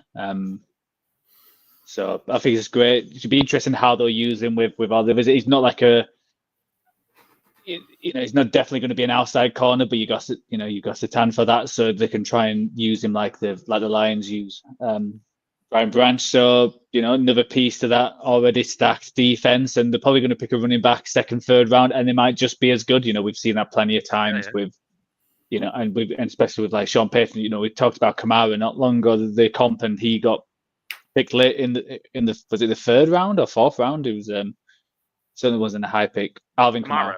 Yeah, third rounder, yeah. Yeah, so they might try and do that again. And, with running backs, you don't need to draft super high. And it seems like a good draft for them as well. So I think, I'd be curious if any of us go in the first round, if people would be hoping they'll slip the second. Yeah. Steelers pick is in. It keeps going to Shadur. He's not really moving. He's just bobbing along to whatever music's going on at his party. Does he look like he's been respected? I don't know. It's not being picked. It's not being picked. The rejected will be respected. We'll hold thoughts on the Steelers. We've got our guest joining us to talk about the Seattle Seahawks, who picked 18. We've got Peter Quinn joining us. Peter, one of the writers from the Huddle UK. for the Seattle Seahawks. Peter, how are you feeling? Gray Zabel, the old lineman out of North Dakota State. How are you feeling about the Seahawks' first-round pick? I'm happy with it. I must admit, I thought we were going to do something really outside the box. There was even talk of us potentially getting another quarterback, which I was not a fan of. But yeah, I think the Zabel pick really frees us up in round 2. And it means that we've got the 50th and the 52nd pick, we're a bit more free in terms of how we can approach that. We can go wide receiver. We can look at kind of some of the best D linemen available as well at that point. So it's not the most exciting or glamorous pick, I think, but it's a really effective one, and it was much needed as well because we've invested kind of 5th round picks and stuff in the past in our offensive line, and it's not really worked. So investing like this in it, a first round pick and a first round quality player, I think as well, is excellent news for Seahawks fans. Yeah, we're talking two of us here, host of our show, Cowboys fans. That's given who we took at 12. We'd rather have taken Zayla. I think he's a great player. And yeah, you're right. They've always been allergic to investing high draft capital in, linemen and the interior of the offensive line, which is fantastic. What do you think Zabel's going to bring then? I really like him as a prospect. What do you think he's going to bring to that Seahawks O-line? I think one of the main things is the flexibility. The fact that he can play either guard spot.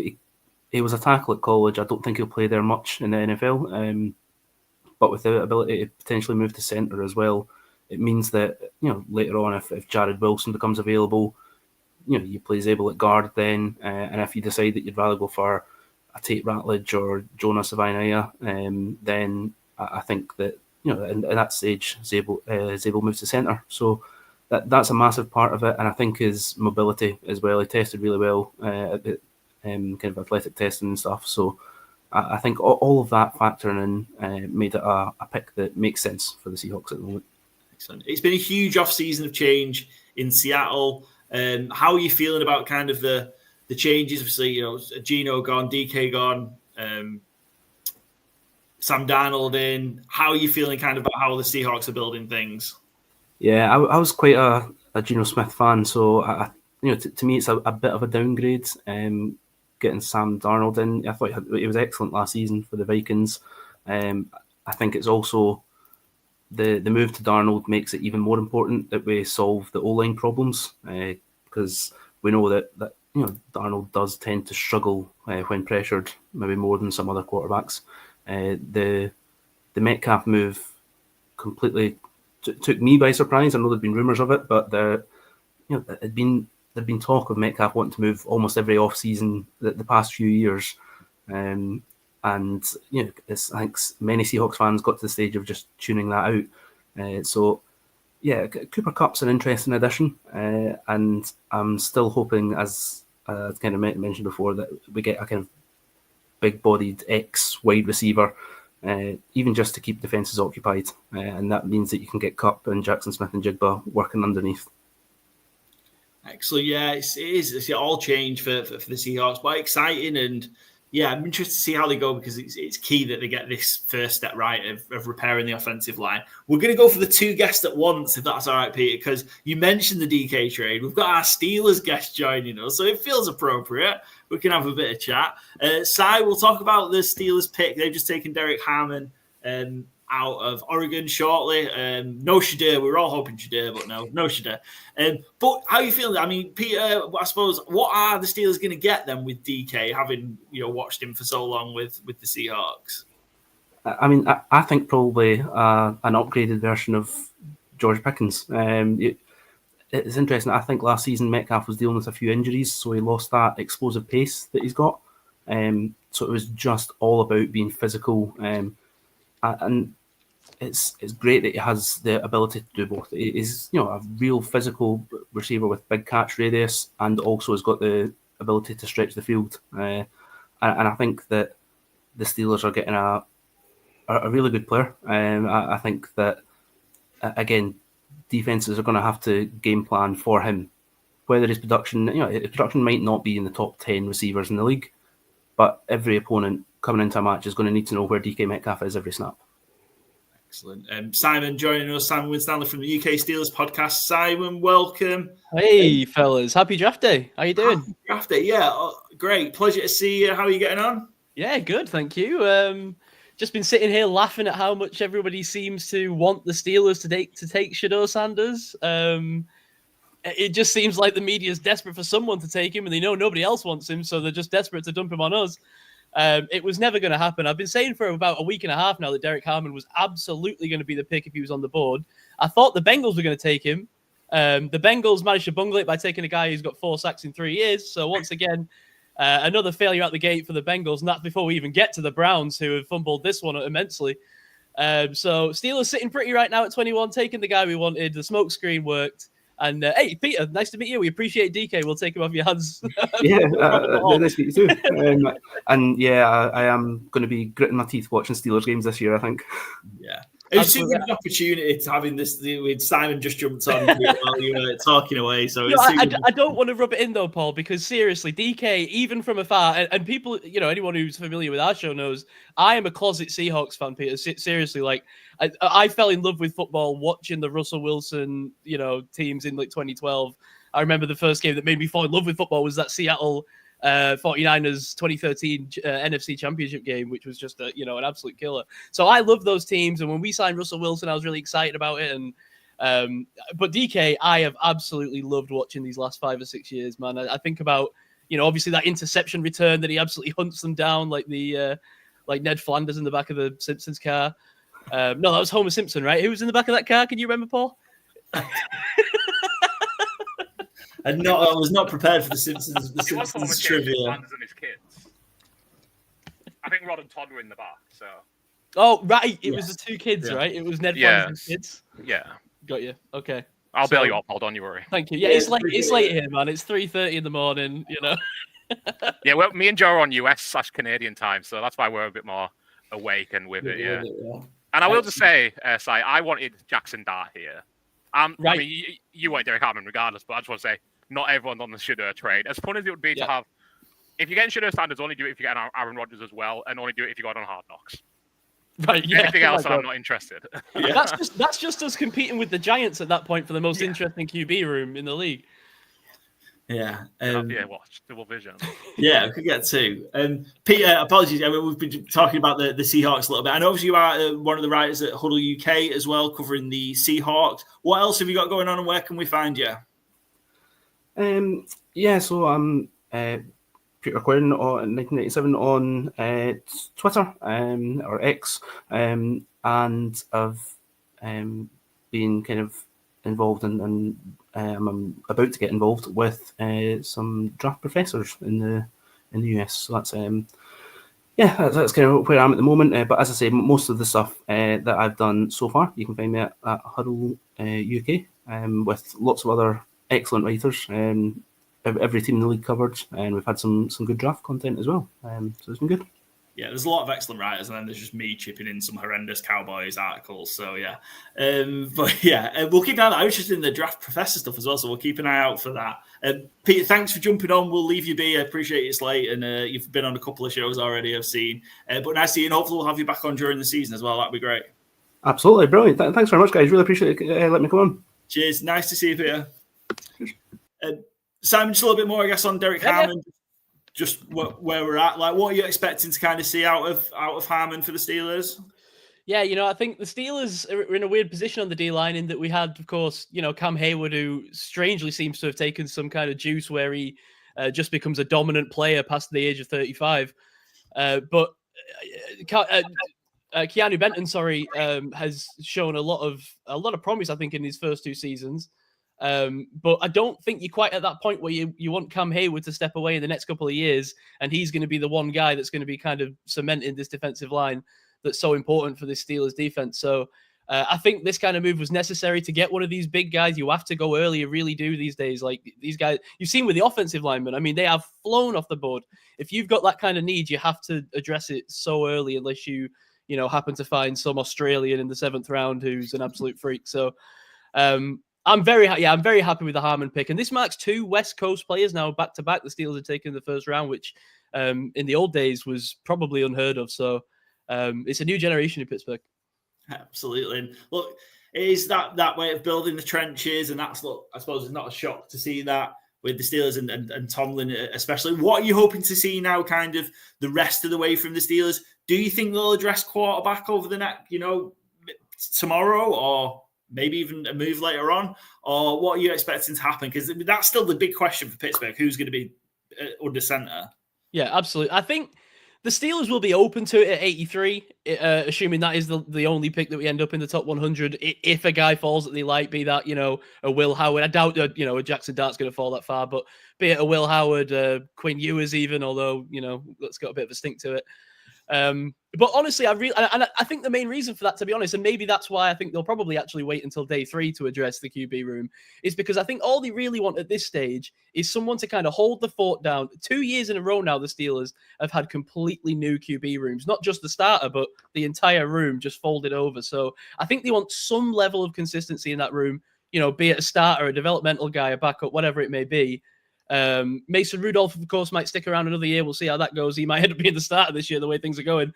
But I think the plan has always been for Aaron Rodgers to probably be the starter this year. If not, they're probably happy with Mason Rudolph. We've done it once before. We'll do it again. Think there's any chance of Duck Hodges maybe coming back out? I think he's pretty happy, and isn't he married to some absolutely gorgeous country star? So I'm pretty sure he's happy. So yeah, absolutely. I'm excited about it. I think that next year is probably going to be the year we take the QB early. We're going to draft a ton of guys. We've got a lot of compensatory picks. I think they're stocking up. This is going to be the year. Excellent. I'm interested to see what they do. Simon, of course, you're part of the UK Steelers podcast. You also took part in our Fans on the Clock draft, which we always appreciate. What have you guys got coming up from UK Steelers podcast, and where can we find you all? Yeah, well, we enter nonsense season now, Paul. So find us at UK Steelers Pod on Twitter. Everywhere you get your podcasts, you can find us. And especially in the off season, I think more than ever, after we pass the draft, it gets into, anyone could be listening to this. This is all kinds of various games and, our annual quarterback game where we all have to try and remember where all, Eastern Stick is playing next year. That'll be coming up soon. So Atlanta. Yeah, check in. Atlanta, thank you. I'm going to remember that for the quiz. You just signed with the Falcons, yeah. Thank you. Well, we'll be doing our fun off-season draft size, so I'm sure we'd love to have you on for at least one. Oh yeah, put me out anything draft related, man. I love picking men off lists. We talked. my grinder experience. We talked about, what did we do? It was maybe favorite kebab topic or something. The kebab accompaniments maybe we could do. We Simon did mention that last time he was on. Yeah. Yeah, because that's where the famous kebab corner came from at the end of our show. So, yeah, absolutely. That could definitely be an option. Simon, thanks, buddy. Cheers for coming on. Appreciate you taking part in the show as always. Absolutely. Anytime, guys. Yeah, big fan of what you guys do with the UK Steelers pod, even as non-Steelers fans. So, yeah, keep up the good work. And I am hoping we will get to see you in Dublin. Yeah, oh, man, I hope so. Let's get them tickets on sale and we'll find out. Yeah, absolutely. Cheers for coming on, and we'll no doubt see you again in season. Yeah, absolutely. Cheers, guys. Have a good weekend, man. You too. Enjoy the draft. Bye. Ace, love having Simon on. He's great, isn't he? Always great to talk to. Shout out. I missed a lot of Peter because I had to go and get a drink, and I was tidying up a wee bit while I was doing it. Has Peter got the nicest voice of any person we've had on this show? Quite possibly, yeah. What a lovely dulcet tone he has. Goodness me. I didn't want to mention it to him because it might be awkward, but. Yeah, he's got a very lovely voice. I could listen to him speak all day. Yeah, absolutely. And in all that, we missed the Chargers draft. Omarion Hampton, so the second running back's off the board. Position of need, do you think them for the Chargers? I don't know, they signed, obviously they've got Najee in, didn't they? Yeah, why I kind of thought Trevin Henderson might be a better fit there. Same as I did for Washington, to be fair, because you've got your plodder. But to be fair, I think Omarion Hampton is a level above Najee Harris now. Whatever we thought of Najee coming out of college, that's not who he is now. It's years down the line. He's took a battering. He always rushes for 1,000 yards, gets banged up, gets a lot of work. So yeah, I'm a little surprised it's Hampton, but like I say, I thought Henderson would have been maybe a better scheme fit, give a bit more versatility, because I think again, Harbaugh wanted to use multiple backs. Yeah. He often does. They love to run the ball. It's Greg Roman calling the shots there. I can understand passion on the wide receiver. Again, I'll say it's on blue in the face. I'm not a fan of Matthew Golden, and the NFL looks to kind of agree with me considering where he's being mocked to where he's actually going. Too early for Luther Burden for me. Tight ends are off the board. I had them in my mock last night going Gray Zabel, but obviously he's off the board as well. I think he would have liked one of your D tackles that have all gone as well. So who did we have in our things here? Oh, Will Johnson still on the board. I thought, the Michigan connection, I did have him falling, obviously, but I thought I might have ended it. Sorry. Yeah, I was going to say, I think we should end he's just going to go Michigan players because he was the Michigan coach. Because it's the last 2 years where that's not really happened, and there's all these players well, he's going to go because the Michigan connection, blah, blah, blah. I'm not surprised this one. I've seen it pop up the last couple of days about Hampton. I think Danny Jeremiah mentioned it, who's does a radio for the Chargers. So I'm not super surprised. Like I said, all the wide receivers have gone tight end. So, if you want to go offense, it would have been the running back. I could see if they would have gone defense, because I think we mentioned it on the previews, how good that defense is. It feels like how they performed last year was better than the actual pass they had. And I think that was mainly coaching, and that doesn't always carry on. We've seen Lou Anarumo, who was looking at getting head coaches because how good he was in for the Bengals. And you look out last year, he got chucked out the door and basically got blamed for their season. So you can't always rely on that. And they've lost, I know they've lost Bosa, but they haven't got them superstars on there. So Will Johnson would have been a good shout, and a few other defensive players are still available. But yeah, I'm not surprised this one. Like I said, I've seen it quite a bit. They need another running back. Exciting, make Chargers football.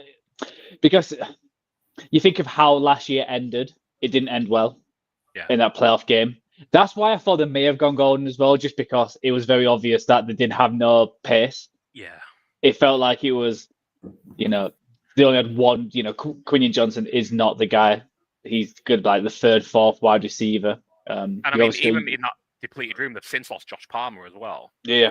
Who was a big disappointment last year. I think I expected the big things last year, and it didn't quite work out.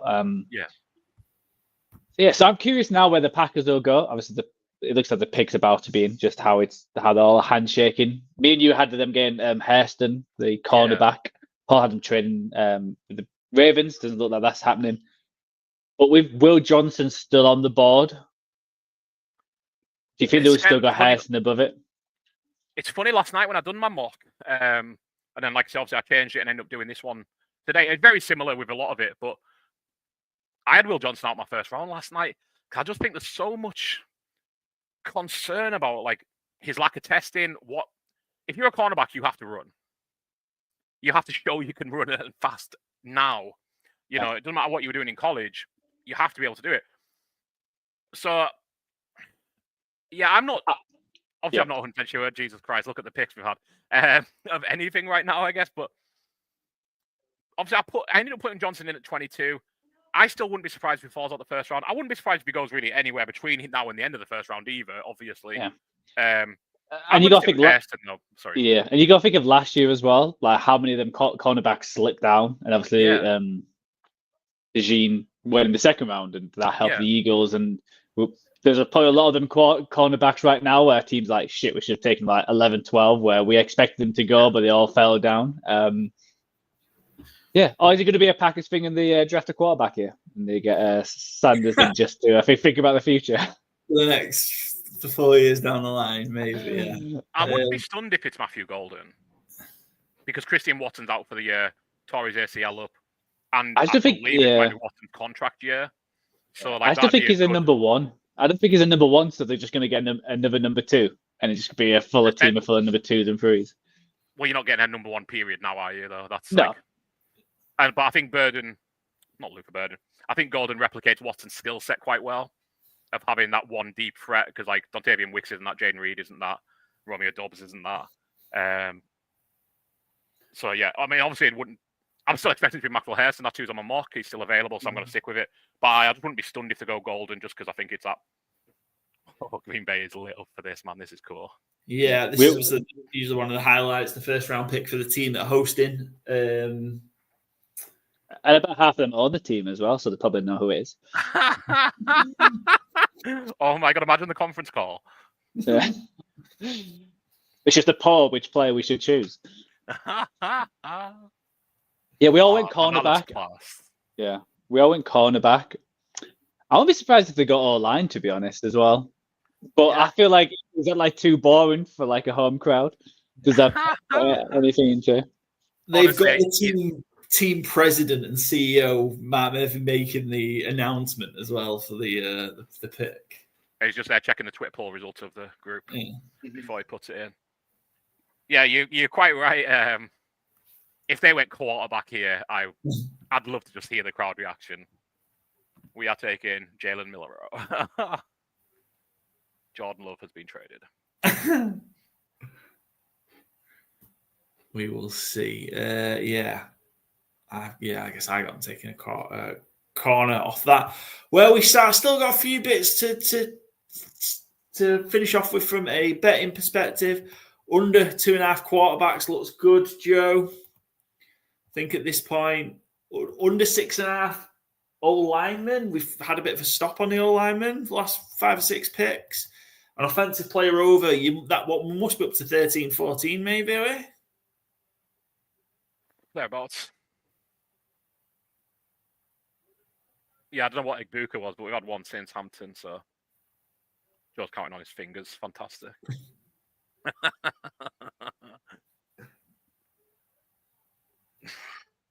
It's an offensive weapon. I think it's it's about 12. Shut up. Is it golden? It's the first time since we've taken someone in the first round. He's making a real meal of it. It is Matthew Golden, wide receiver out of Texas. I lost my. We all lost on the mock draft there, but do I get a ding for the analysis? I think you should. Yeah, I mean, give him a half a point, Joe. And is that a third wide receiver? That's the third wide receiver, yeah. Yes. Joe, play my music. Thank you. Over 2.5 wide receivers to be drafted in the first round. It was minus 250, so it wasn't great odds, but hey, it cashed. It can. You can't give it one for cashing a bet. A cash is a cash. The line again. That was the line on the thing. I couldn't get over 3.5. And you also, it was already confirmed, but that is Matthew Golden over 17.5. Yes. Yeah. It already cashed, but you know, we get to see his little number next to it. So yeah. Ding ding. I wish I'd have a look at Green Bay wide receiver odds because talked myself into it obviously, but very late in the day. Oh, look at him. He is golden, isn't he? He is, yeah. Big swag. That's 7. It's 7 bets cash so far for me. We've got 2 left to go. It's a good night. I technically have 5 left to go, but not really. I don't think those first round ones are coming in. No. Commanders could go running back and Bills could go wide receiver, though. So yeah. Give me Luther Burden, give me Travian Henderson, and we'll say that was a good night. So I do hope your Commanders running back does come in at 10-1 because I've got under 2 and I've got under 2.5 running backs, but it's minus 200. So I feel like you should take priority there. Respect. This is how you do it, Joe. Solidarity. Tell you what, I wouldn't be impressed if I was Green Bay because Tyler Booker got down the aisle quicker than Matthew Golden. Maybe put Tyler Booker at wide receiver. He can block. Yeah. There was real intent for him to get down that aisle, weren't there? Well, he maybe wasn't sure if it was Booker or Warren and thought, fuck, I'm just going to get out there, hug the commissioner, and they'll be too embarrassed to take it back. The NFL Network comparison's interesting for Golden. It's Brandon Cooks.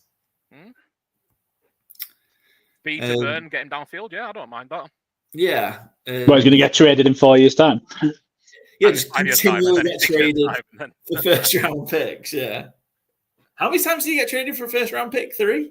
I think it might have only been 2, but he got traded obviously more than that total. Yeah. And he'll be back in Green Bay in 14 years' time when he's finishing that career. But yeah, that's the first time since 2003 or something that the Packers have spent a first-round pick on a wide receiver. I like that the blurb says 500 plus receiving yards in 2 out of 3 seasons. Like that's nothing to brag about. Yeah. So Golden, I'll repeat the stat again, and this is the worry. This is the worry because wide receivers with his profile in terms of production have not done well. So twice in the last 10 years, a wide receiver that hasn't got 1,000-yard receiving season in college has been drafted in the first round. Both times they have failed to get a 500-plus yard receiving season. One of them's in jail. The other is now a hip-hop artist. It's Kadarius Toney. It's Henry Ruggs. I forgot who the second one was. I knew it was Ruggs.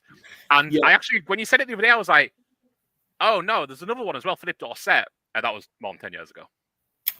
Yeah. But yeah, he never got 1,000 yards in college. And I don't know what he's doing with his career now, but he certainly didn't hit as a wide receiver one. Are you thinking, like, because it is in Green Bay, that had an effect?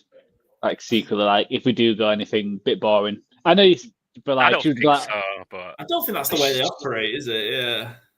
Oh, they just went Matthew Golden. Just get another second, another 2 wide receivers, and now they've got like 5 or 6 of them.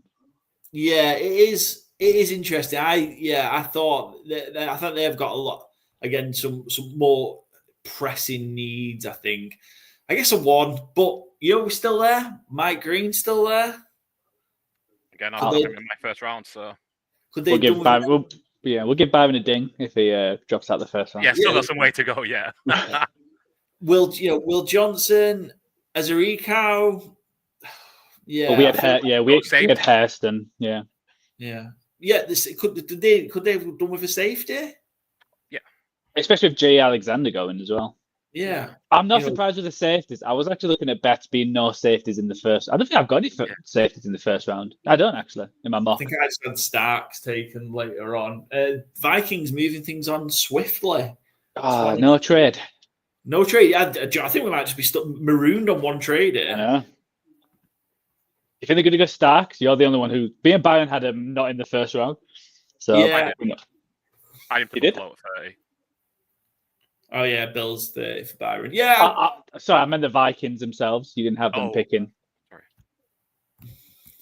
I suppose the issue with the Vikings is they've only got 4 picks, so it is tough, but they do. I think they do have. I think they've got needs in the secondary, D line. Is it going to be Bird in the third? Byron wanted a wide receiver last year. When I knew on the Brian clock Thomas wanted a was wide Brian receiver. Thomas, our fans on the clock went Burden. Joe, it's another old lineman. I think your bet's got it. It's Donovan Jackson, Ohio State, and not Simmons, the other one. Donovan Jackson, yeah, Donovan Jackson. I was about to predict Josh Simmons there. Did Joe just do a Michael Jackson impression? Is that what that was? Might be Tito. Who knows? Oh, it could have been. Yeah. So yeah, interior. It could have been Donovan. None of us know what he sounds like. Yeah. Interior. Are you surprised with this? Is he interior? He's not a tackle. So they've gone guard just a guard. Okay. He's down as a guard, so. Of course. Yeah, he played guard for Ohio State. I think that's a fine pick there. To be honest, I think that's better than maybe going a reach on safety. I don't know too much about him, I will say. So, but positionally, I think it's a good trade. There's a trade. Woo! And it's the Rams, isn't it? Oh no, it's the Texans. The Texans. Yeah. Oh, I had the Texans down as doing a trade, just not. If it's the Bills, could be the Bills. This could be James Pierce. This could be. It's the Giants. It's the Giants. Back for Jackson. Yes, the Giants. Is it Jackson? Byron, you had him at 24, Sanders. Yeah. Trade. Yeah. I'm not surprised the Texans traded here because it felt like Booker was like nailed on. Yeah. So and even then, like to see Donovan Jackson go as well, who plays guard, listed as tackle, but like there's really feeling out. Yeah. Could have gone maybe a tackle, but they could have been Simmons. Sanders. Giants. Oh, it's Giants, isn't it? Shit. Giants should have. I'm going Dart. I think they should go Dart, but I think the Mango Sanders. Are you going to message the Giants guy, Paul? See if he wake him up. Well, they're still live. Okay.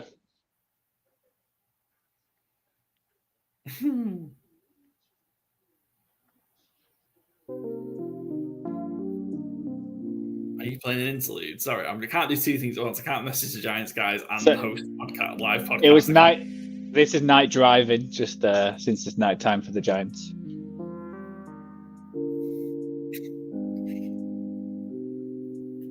If it is Jackson Dart, I can't wait to see what Deion Sanders tweets. Deion Sanders gets himself arrested by the end of the night, plus 100. I would say the only thing I'm surprised at is going. This 25 is too high for that, but it would fit. Like, who else is trying to get there? Maybe because the Rams love a good trade. Cleveland? I don't think Cleveland would go dart. I just don't think that's the fit. You don't know, though, do you?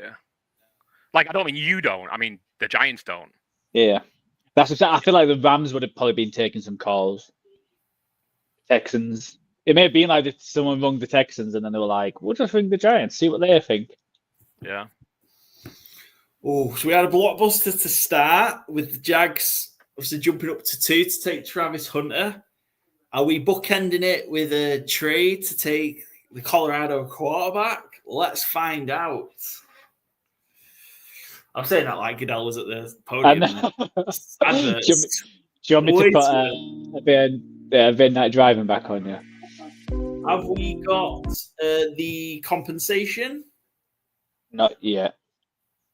I haven't looked on. I've not been on like Twitter. Yeah, I'm not looking on socials for it. I'll see it when I see it. I'm sure one of you will tell me. Otherwise, I hate social media. Social media is probably going to tell me who the Eagles are picking in the second round. So I'm happy being behind, and I'm happy being on the delay. Okay, I've got it, so I might as well share it. The Giants, yeah, please do. Yeah, the Giants traded the number 34 pick, so the Texans are only moving down 9 spots. A 2025 third and a future 6th round pick. So what is it? 34 and what? Sorry, 34 and a third round pick. The Giants. Third round. No, this year 2025 third, and the next year is it just says future 6th. All right. Yeah. Okay. I thought you said I thought you said 5th this year. To be honest, that's why I was like, what? Very smiley. He's a lot happier and perkier. There seems to be a lot more celebration aspect. Sorry, folks, just come up saying it's a 3rd pick this year, the 3rd pick next year. That's what I've just seen. I made terrible sources then. Apologies. Yeah, so that's just come up on the NFL Network. That's me. I should know. Ari fucking Merriov. That's my fault. So yeah, so they've got Paul, get him off your search. I know. Yeah, that's my fault. Sorry. They got the 34th, they got the 3rd this year and a 3rd next year, which, makes sense in this draft. It makes sense for the Texans. That's what I'm saying, for the Texans. Oh, sorry, yeah. I love it. Obviously, the Giants social guys have gone to the New York Giants official Twitter, dropped the Grand Theft Auto San Andreas. Oh, here we go again. 4 minutes ago, so like right as it happened. So, yeah.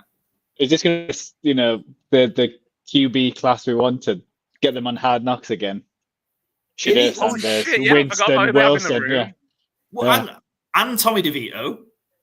I didn't say that when Craig was talking earlier. I went to say, hey, I didn't mention Tommy there. Get some respect. Imagine if they just get like Mike Green. I was about to say, if they take Jihad Campbell now, I'm going to die laughing. He's still on there. For now. New York Football Giants. Shedeur Sanders is delighted for Jihad Campbell. Oh, did they take a running back? Learned the lesson. Yeah. Don't take one early in the first round. Trade a load of picks to get one. I always find them funny that the fans at the draft where they're like just stood in a helmet. Like, imagine being a Texans fan, you're just there in a Texans helmet all night, waiting to get the camera to just shout, let's go. And then it's just like, oh, we're not picking. That's what would have been the funniest if Green Bay had done it. Goodell's at the podium. I can just imagine if that happened, the NFL would be like, no, you aren't trading that pick. Like, little Jordan Humphries at the Giants, just seen that. Jackson Dart. Woo!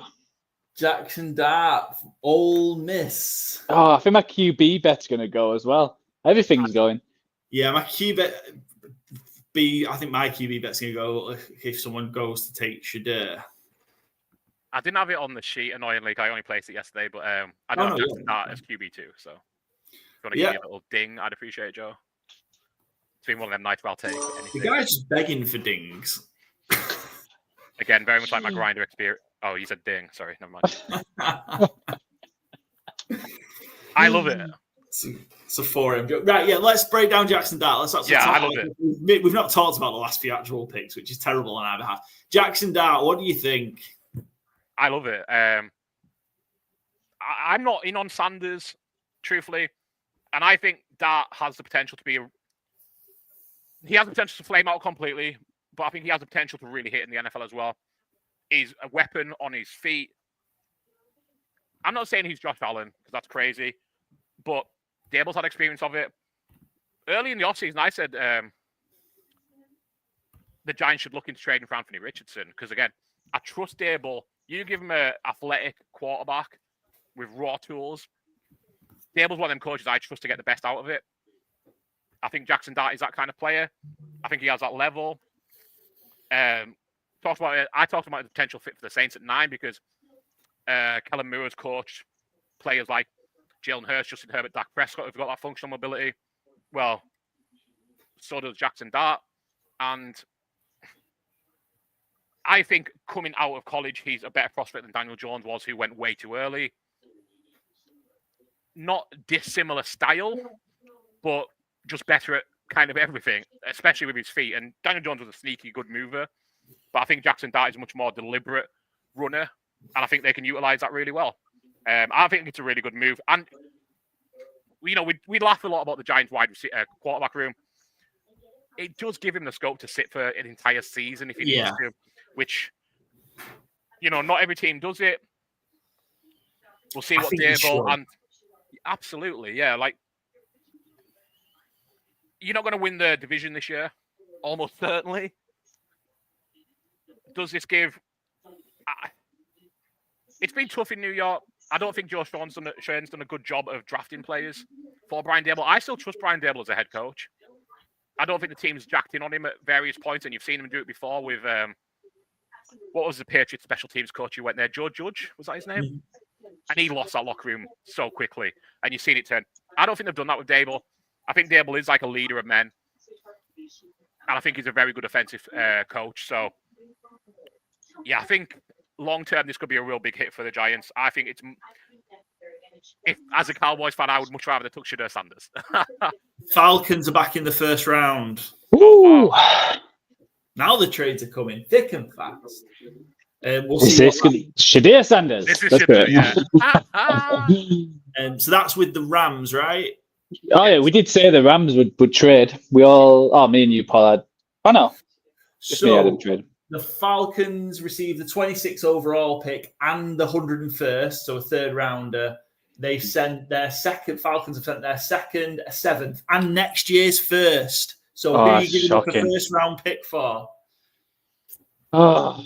Who at this point are you giving up next year's first round pick for if you're the Atlanta Falcons? You've got Jalen Walker in. What are they doing? Mike Green?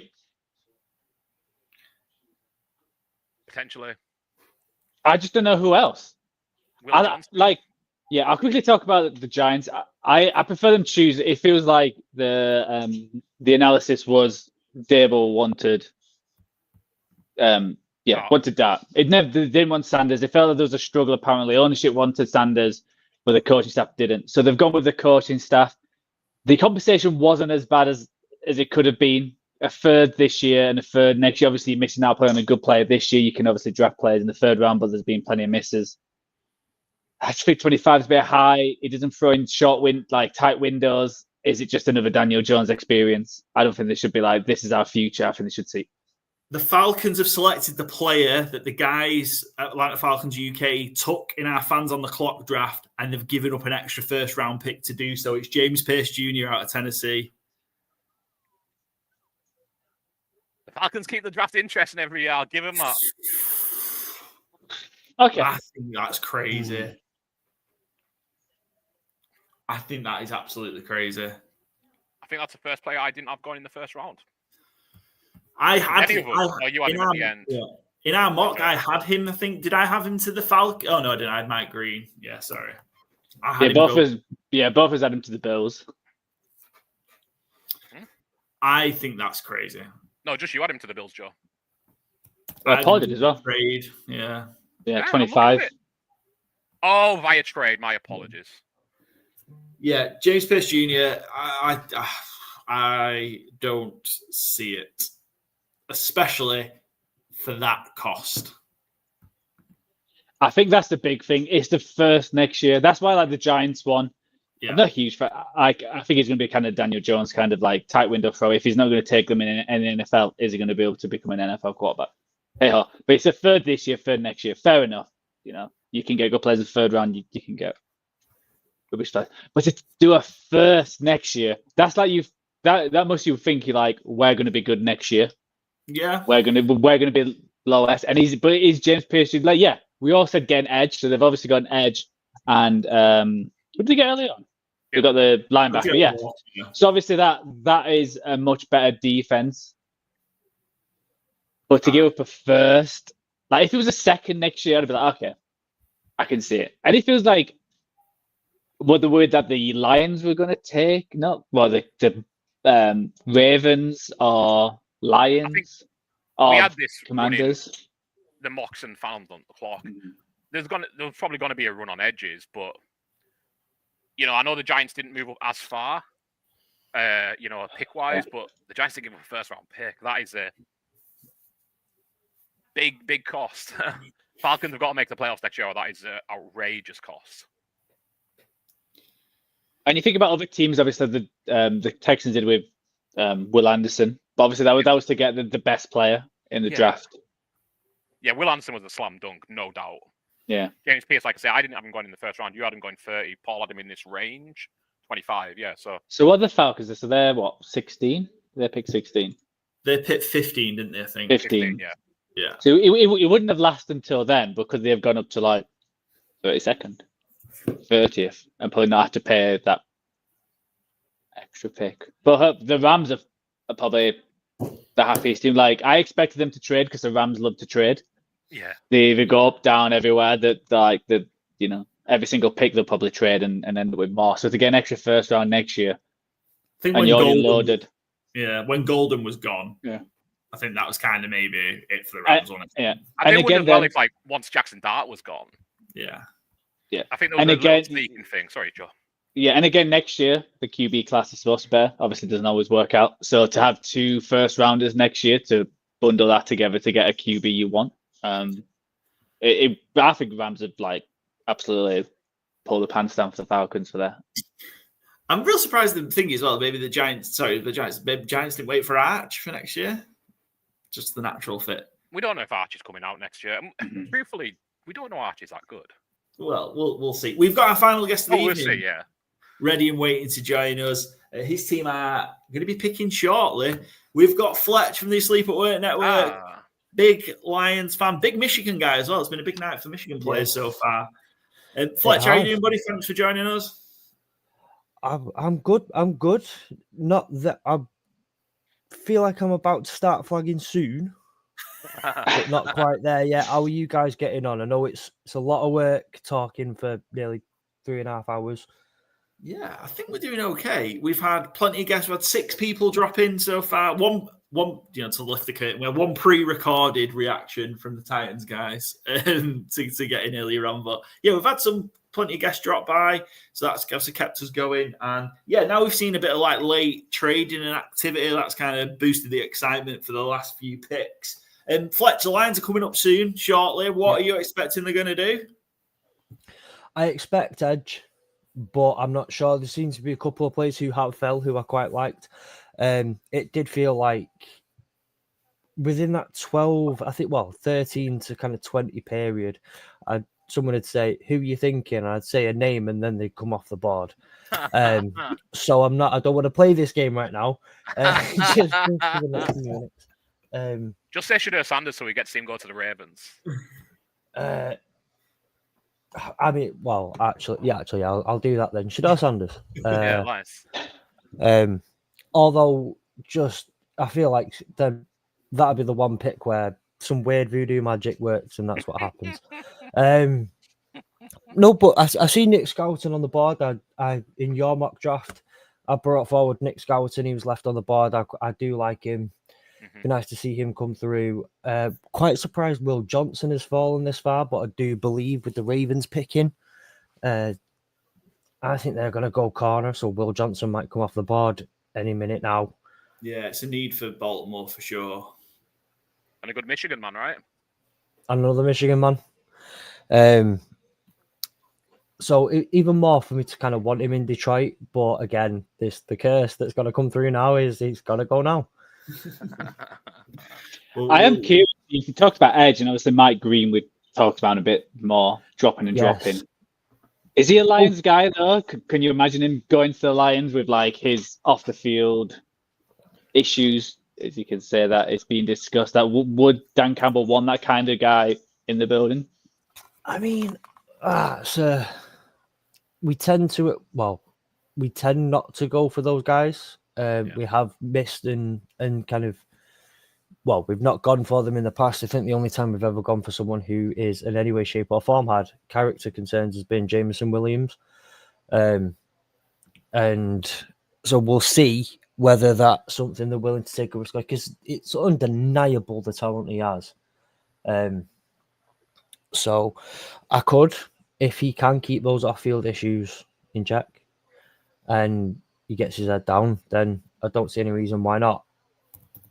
You mentioned Jameson Williams, Fletch. Been a little bit of rumblings. I mean, I've seen the social media thing, but apparently he never fault the Lions anyway, so I'm ignoring that. But just with wide receivers cost a ton nowadays. Do you think there's any chance Jameson Williams does get traded this weekend? I don't know. I just don't know. I can't put a number on it, because as quite hot as those rumors got, they never reached people who I would truly say were quite connected. Who I would look at and say that's a reliable source to say that this is an actual thing. It's one of those things though. It's draft weekend, and anybody and everybody for the most part is up for sale for the right price. I guess if we go by Carl Shanahan logic, can't guarantee anyone will be alive on Sunday. So yeah. Well, yeah, exactly. So, but these things are up in the air. There may be someone who comes in with one of those offers that you can't refuse. We'll see. I doubt it, but yeah, you just never know on draft weekend. And your boy is still going to be on the available, Fletch. Malachi Starks to the Ravens, so Will Johnson in play. So as long as you didn't want Malachi Starks, and not sure safety is a premier need for the Lions, right? They've just re-upped Kirby and Brian Branch is one of the best safeties in the league. So I don't think they were going safety anyway. So no, I don't think. No, I completely agree with you there. So I was about to say, just put on the roster the highest paid safety in NFL history. I think we'll take something else at the moment. It seems like a really good fit, though. Malachi Starks to the Ravens. That's a really good fit. Yeah. I think him and Carl Hamilton will have some fun. Yeah, I was going to say a pairing with Carl Hamilton, and they've got obviously electric pairing. And that was the thing that we saw in the first half of the season. The Ravens were really easy to pass on, weren't they? And then they moved Hamilton, and then they actually flipped it, and they were incredible defensively. But adding another stud like that, Starks from Georgia, seems a real good fit for the Ravens. And the Lions are on the clock. I'm really interested to see what they're going to do. And the pick is in. I've just seen. No messing about. They don't. I believe I said this on the Pats touchback earlier. A couple of years ago, they were told off for putting the pick in really early. The NFL had to kind of say, "You do realize we run adverts that pay your bills, so slow down a bit." I can imagine no GM giving less of a shit about that than Brad Holmes, to be fair. I love watching. Most teams do it now. They do the whole after draft weekend. I like the ones of as soon as they're on the clock and it's let's run the picket. They've already got it written out. Let's go. It's interested to see where we go though, because like I said, there are a couple of people on the board still that I've quite liked, and like I said, with Will Johnson falling, Brad Holmes as well. Just on that one, Brad Holmes is someone who's taken a risk on a couple of players who come away out of college with injury. Normally they're Alabama players though, so. Well, Jameson Williams famously didn't basically play his rookie year, did he, with his ACL? Yeah, but you also had Hendon Hooker, who had his ACL for the first year. I know that was a backup quarterback, and also not from Alabama. But Jahmyr Gibbs had injury issues coming out of college. Yeah, there were a couple of them that have come out in the first round with knee problems. So it's interesting. I want to see. I know we've still saying Jihad Campbell's still there, isn't he? At 20, 28. I'd say the original Lions, but they've taken linebackers in the first round before. I reckon I'm going to put it as Ezeraku here. I think that's where they go. Ezeraku, yeah, from Boston College. Yeah, that's my if any of the names, Will Campbell, Ezeraku, Jihad Campbell, or Nick Skousen come off that board, I'm happy. It's a good place to be, isn't it? Kind of knowing there's 4 or 5 players there that you're going to get good value from. If I want to check JT Tuimoloau, who was my pick for being the first round at 20-1, I'd be happy with that as the edge rusher at Ohio State. I know he's Ohio Statesman, but national champion. Yeah, I mean, it seems only fair. It seems only fair that we sent a Michigan man to Cleveland, so send an Ohio State man to Detroit. It's only fair. Yeah, I'll sign up for that now. Yeah, 19-1 he was. So come on, let's just get him in there. Get JT in. Probably a good one. As I've said, if any Browns fans are listening now or listening back at any point on the channel, just a message to you: you will love Mason Graham. He does. He always wins in Ohio, so you will love him. That's what you say about Ben Roethlisberger as well. Who had the most wins at Brown Stadium for years. Yeah. Picks in. Let's see the Lions pick is in. We'll see in a second who they are picking. They've just got themselves in such a good place, haven't they? And over the last kind of 3-4 years, to be able to kind of now, even this late on, find players that are going to make a difference for them. I'm interested.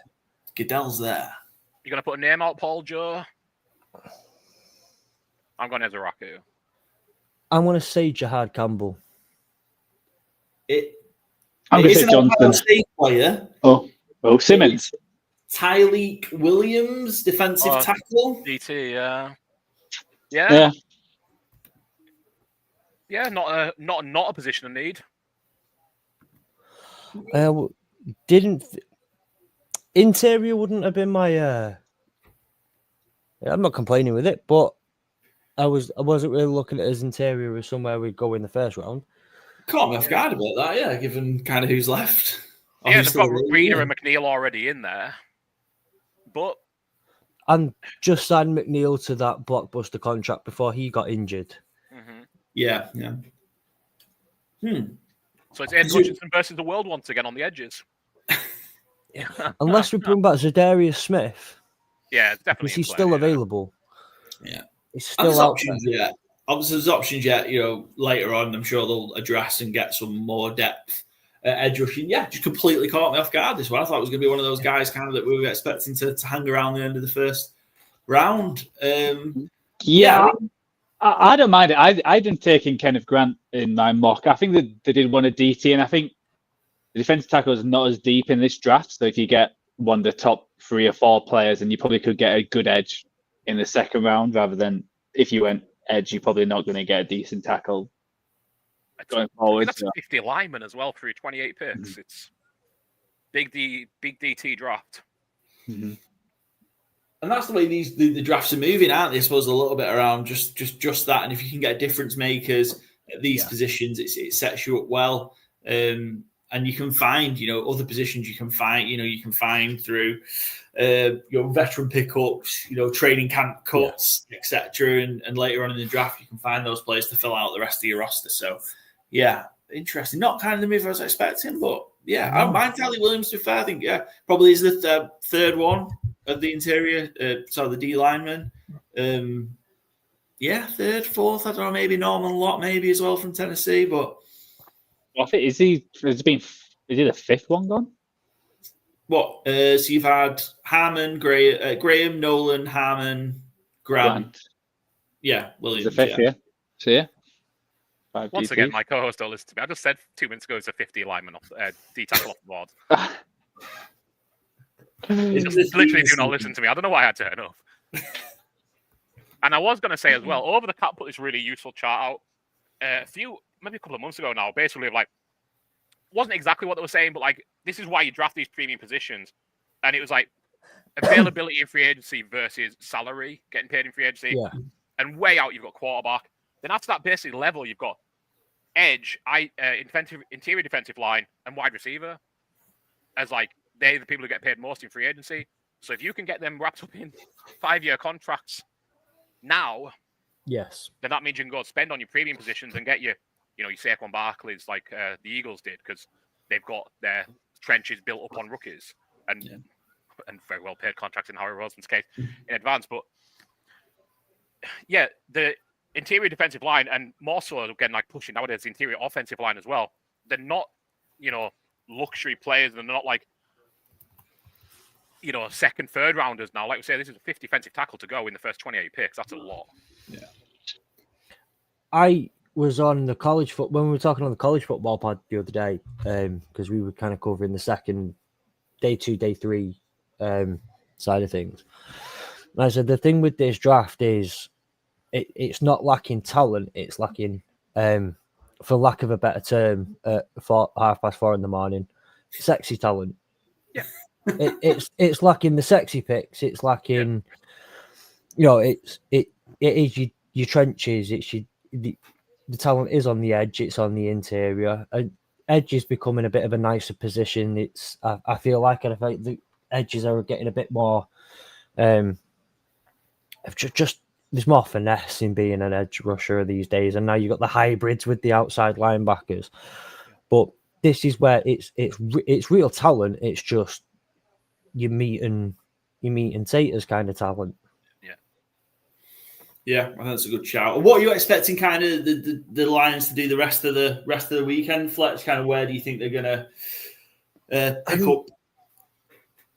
I'd love to see some offensive line depth. We really need some help there. Potentially now, look, if we're not going to go get the premium pick on an edge rusher, at least get someone in, whether that's with that like the compensatory pick in the 3rd round or something. Just go get someone who can provide a roster spot, whether they're just a 3rd down package edge.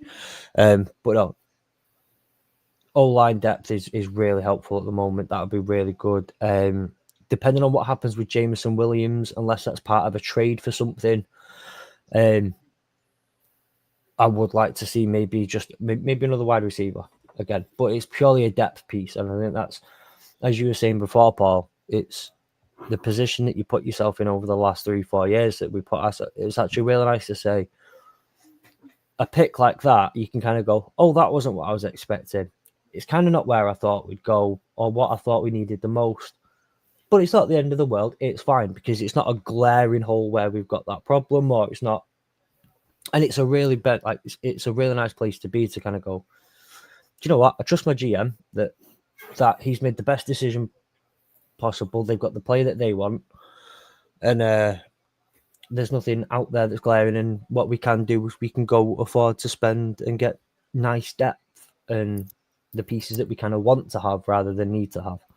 Yeah. And that was the thing down the back end last year, wasn't it? Particularly for the defense. It was the injuries that killed them at the end, at the end of the day last year. So I suppose it's key to try and get that depth, especially maybe defensively, just so that, the drop off maybe isn't as steep. And that's what you're potentially looking to build, that depth in the roster. Because obviously, they've got stars everywhere and top tier talent everywhere. So yeah, I suppose it's about building out. And look, that's what you do when your roster building is as good and effective as the Lions have been. That's what you get the luxury of doing. The Commanders picks just come in. It's Josh Connolly Jr., the tackle out of Oregon. Late on. Joe, is that you under 6.5? A sound that we've heard all too often this evening for your bets tonight, Joe. Oh, wait. That's my offensive players over there. So I wanted to ask you guys a bit because I came on obviously just after the hectic 2 trades that happened. So I've in preparation for getting ready to come on. Obviously, I've missed the bits what you're talking about. What did you guys think of the whole craziness around? Well, the Giants trading in, taking Jackson. Everyone thought it was Shadar Sanders at 21. He doesn't go. I say everyone. I had Jackson Dart. I mean, let's just be. Okay, right. Other than Byron's foresight and legendary foresight, so many of us, we thought Shadar Sanders at 9 was going to be a real possibility. That didn't happen. Shadar Sanders at 21 seemed like the real possibility. That didn't happen. Then in come the Giants and they take Jackson Dart instead. What was going on in your guys' head? Did you think Shadar Sanders was finally gone? I thought he was going to go. So yeah, I thought the Giants were going to move on him there, but obviously it come out a bit more that there's maybe conflicting between ownership and Joe was talking about ownership and coaching about who they wanted. So yeah, I'm worried. I don't know where he's going to go now. I feel like the Saints is the only realistic landing spot for him now, but I suppose you've got the Browns who need a quarterback as well. So Jalen Milroe and Sanders fill those 2 slots, and I still want to rule out the Rams on day 2 as well if one of them is available. Yeah. Stafford, it's becoming a yearly thing with Matthew Stafford of, do you still love me? Which is fair. He's won them a Super Bowl and he wants guaranteed money. Of course he does. Why not? But they also have to be looking at the future, therefore. So I think if they fall into the second and they don't need to give anything up, absolutely fine. I'm absolutely fine with what the Giants did. They didn't give up too much, in my opinion. I think they should have went Dart instead of Sanders, just because I think Dart's got a higher upside. They both have huge downside as well. I don't think there's a guarantee either of them are NFL quarterback between Sanders and Dart. But I don't think the Giants gave up enough that you worry about it. The Falcons is one of the wildest trades I've seen in a long time. One of the wildest picks I've seen since the Falcons took Michael Penix a year ago. I'm not quite sure what they're doing over there in Georgia, so... Yeah, it just seemed too big a price to move up. How far? Yeah, first round pick to move up, 12, 15, 16 spots, I think it was. I can't remember the exact number. Yeah, it was an awful lot, in my opinion. Yeah. For an edge rusher as well. It's not. Yeah. Bills are on the clock and their pick is in, so we'll find out who Buffalo are taking. Do you think any last wild moves? Anybody else? Do you think anyone's going to trade up to take where the Chiefs or Eagles to take one of those last 2 spots of the first round? Somebody wants a 5th-year option on one of the quarterbacks, maybe. I think the Eagles would love to trade out because then, my thing. I think initially I had them trading with the Browns at 33. That could still be in place because I think Howie Roseman would love to be in charge of that first pick tomorrow. Yeah, and take calls for the next 15 hours. I think he would be like a pig in shit. So I think, Howie would love to just move down 1 spot to Cleveland, let Cleveland come up and get Shedeur, end the night with Shedeur Sanders being picked. Everybody's happy. The NFL has lied. Cleveland have a quarterback. And like I say, Howie Roseman's just rubbing his hands, getting his file of facts, his Rolodex ready for tomorrow to call everybody. Yeah. See, I don't know how true this is, but with part of the trade that the Falcons made to come up and obviously giving up a first round pick, I'm not going to say genuinely good sources. I've not got any real insider information. I'm not Ian Rappaport. But what I have heard I've got a weird number of Falcons fan friends. It's a problem. But what I've heard through kind of a lot of the Falcon circles is there's been a lot of chatter around Kirk Cousins maybe getting moved on to the AFC North. Mm-hmm. Could the Falcons potentially be aware of a first round pick making its way back into the franchise in the next couple of days for next year? Wild, wouldn't it? Yeah. If they get a first round pick for Kirk Cousins, I think whoever's giving it up should maybe be placed under protective. I kind of get it, but you'd be getting him for essentially $10 million for a year. The saving on financial saving to get someone like that in might be worth the extra bump in a round or so. Maybe I was just kind of thinking maybe it's 4:30 in the morning. I think we're thinking going do Lally season for some of this stuff. Well, let's do all the season for the trade that they bloody made. So yeah. So all I'm hoping here is Bills take a wide receiver. That's my last bet that's alive, I think, at this point. Yes, I've got a couple of to be drafted in the first round, but like I'm not going to count those as alive, really. Trey Amos, go on. Trey Amos doesn't play wide receiver. Let's give him Luca Blissett. Luca Blissett. It's not 4:30 here. I've got no excuse. Give him Luca Burden. Or Cyril Regis, whoever. TV's about to turn off. It is Hairston, Maxwell Hairston from yeah. Did the announcement was cornerback or wide receiver? Could do with a ding. Could have done with a ding, I must say.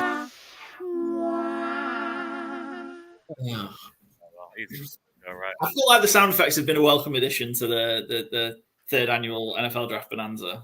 Yeah. We are hoping for one more. Cut off with every... Yeah, I've got a couple left in play. I've got Chiefs O-line, and then running backs under 2.5. So we can't have a running back, and we need the Chiefs to draft O-line. And then it's been a great night on the draft. I'd say you're safe on both of those. I think we're good. Yeah. Could someone take Henderson out of Ohio State? Like, would the Chiefs need one? No. Chiefs not as much as they need O-line. Yeah, Chiefs definitely need O-line. Oh, they could trade out, and it's just first picks, not the first round picks. That could roll to tomorrow, but we shall see. Hairston out of Kentucky. Any particular thoughts? Again, was that kind of a big need for the Bills, given kind of where they're at with their secondary? Yeah, I mean, it makes sense. Yeah, it was either going to be corner or edge. I think they're getting a bit old on the edge side, so why not stock up? And hopefully this one hits, because they drafted one, was it 2 years ago? They've traded him to the Cowboys? Elam, yeah. Yeah, so they're hoping for a little better outcome than that. We've just had Byron crash off the stream, so hopefully we'll be back shortly. He's upset they didn't take a wide receiver. He's not taking it well. His last bet didn't cash, and he's just had an absolute paddy about it. There we go. He's back. There we go. Have you had your little wobble about your last bet? Is that what it was, Byron? No, I mean, I just had its traditional wobble because it's got over 40 degrees. Fair enough. Yeah, we're down to the last two, Chiefs and Eagles. As we stand, who knows? We might have another trade. So we were three trades in the first round so far. The Jags, Browns, Giants. Yeah. Falcons. And the Falcons, yeah. It's the joint lowest ever in the first round, I believe, in the modern draft era. There we go. Yeah, makes sense. Normally I've more not coming into draft day. It's in the modern draft era, the lowest amount of trades on the day have been 3. So I can still see the Eagles doing one, but Eagles won't drop out. Because, like I said, at this point, depending how far you're going to drop, I think the players are very much of a muchness at this point. No, but come on, guys. We need to figure out who the Eagles are going to take to be like Howie Roseman's done it again. Is it going to be Jihad Campbell? But they've already got the linebacker started. Mike Green. I said Mike Green, didn't I? Oh, Will Johnson as well, but they don't really need another cornerback. But one of these who we've had him drafted high up, the Eagles are going to take them. And Howie does it again. If I had to pick a player now, because Omarion Hampton, I had been traded to the Raiders here, Derek Harmon to the Chiefs, who's obviously gone as well. I would pick the Eagles if I had them pick, and I'd go Mason Taylor. Get a tight end in there. Dallas Goedert will be off this roster by the weekend, I believe. And yeah, this is your next in line. I'll go Simmons. I'll cash another bet, which I didn't put out on the. The Eagles or line? No, I went. Oh, the Ohio Statesman too. Yeah, 10-1. Very nice. Yeah. Oh, is that what you've got? Ohio State played to the Eagles at 10-1. Yeah, because I think it'd be like it'd be the third time a reigning Super Bowl champion chose a reigning college championship player. One was by the Chiefs a few years ago. Do you want to have a guess who it is? Who was it? Sorry, the Chiefs a few years ago. Clyde Edwards-Helaire? Correct. Yeah. Oh yeah, for LSU. Well done. Yeah. Boom! I'm happy with that. we'll try and settle this. Fletch, is the Ohio State National Championship from this year a legitimate national championship? No. Eagles pick is in at 31. Oh, they've traded. Eagles. So, all this talk. Howie and then does it the Eagles again. trade- Oh, It's Simmons.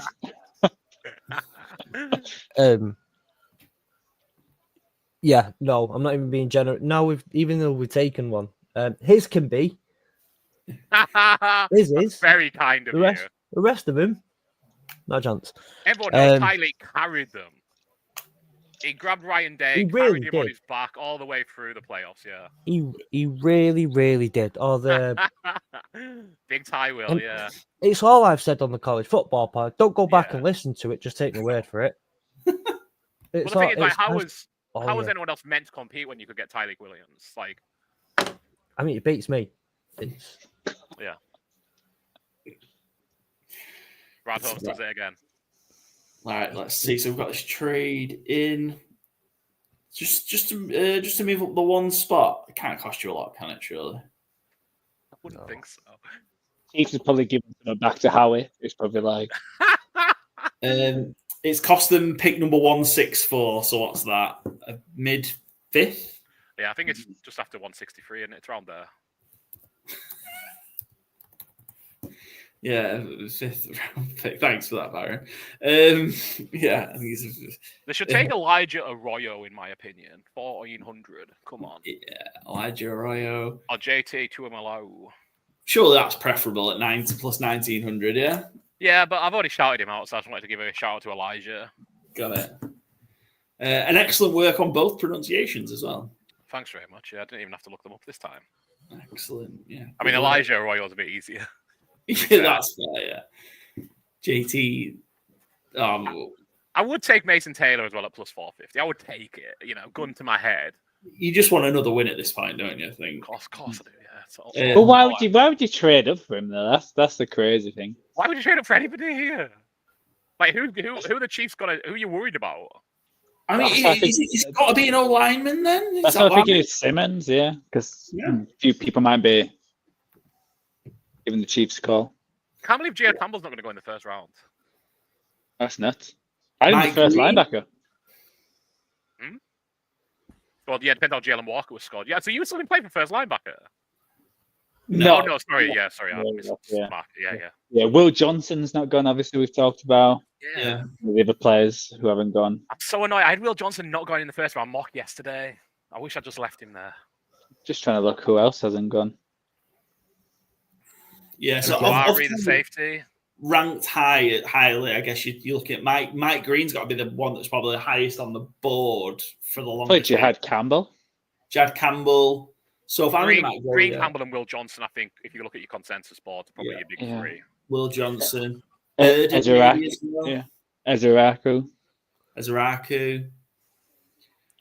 All three of well, maybe not Jihad Campbell quite, but Will Johnson and Mike Green. If you were to look 3 weeks ago, well, as little as 3 weeks ago, they were top 10 picks. Yeah, obviously Sanders as well. Obviously Sanders was a top 10 pick. Yeah. Interesting. It's funny how things can change, can't it? As you in the build up of the run up to the draft. And I think it's one of those fun ones though, because I say it every year how ridiculous it feels after the draft that we've spent so many months being wrong. It's great. But we're gonna, and how daft it is and how ridiculous it is, and then in 8 months' time we'll start all over again and do it again. But it just so what information are we're not privy to during that process, and all we can go off is a rumor or what we've seen on the field. And I would say as Paul's leading right now on the mock draft and he's got 4 correct picks. That's what it. Yeah, and me and Byron's got 3, but 3 of them were out the first 4. So that's how good. Like you said, it is a bit ridiculous when you think about it. It's like out of 30, the guy who wins it gets 4 right. Yeah, the last one was Gray's able. The Eagles took Jihad Campbell. Howie wins again. Howie does it again. Alabama. I mean, Damn it. were they worried? So, see, they weren't worried that the Chiefs were going to take him. I think they were worried that somebody else was moving up to take him, I Of guess. course, yeah. Because if the Chiefs were set on taking him, they're not trading down. Yeah, exactly. And to only get kind of the mid-fifth, so I guess they must have been worried somebody else was going to snipe them, jump. But yeah, Campbell out of Alabama, just strengthening that defense again. You know, obviously improved the linebacking core last year, and they've just done. You know, they've just added another one to it. And he's one of those hybrids as well. Yeah, I think if you look like edge, they did lose Josh Sweat, so that is an area where they could, use that. Right now, Moro Ojimoro is listed as a starter. So, Nolan Smith obviously been hot, been good but hot and cold. Bryce Huff was being a bit of a failure at the end as well. So, if you can look at getting him as a starter there, linebackers I think they're pretty set with. Bourne, Kobe Dean. They got what's his name, Jelix Hunt last year as well. I think he was a pretty late pick actually, if I remember rightly with Hunt. So I mean, we do say it a little trollingly, like how he does it again, but it's just waits and waits and waits because that's where he's picking. But like, you just watching these good players fall down. Like Nolan Smith was 32 a couple of years ago. Yeah, and, we sat watching it then, and I think I had Nolan Smith got like 15. Like I had Jihad Campbell going 18 or 19 here.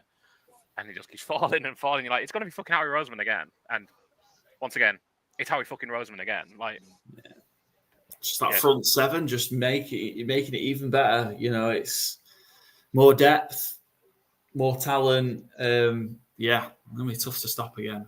And it gives you so much, like, it's obvious as well, but like, you just rotation gets so strong. Mm-hmm. It's not even like your front seven, it's like your front 12.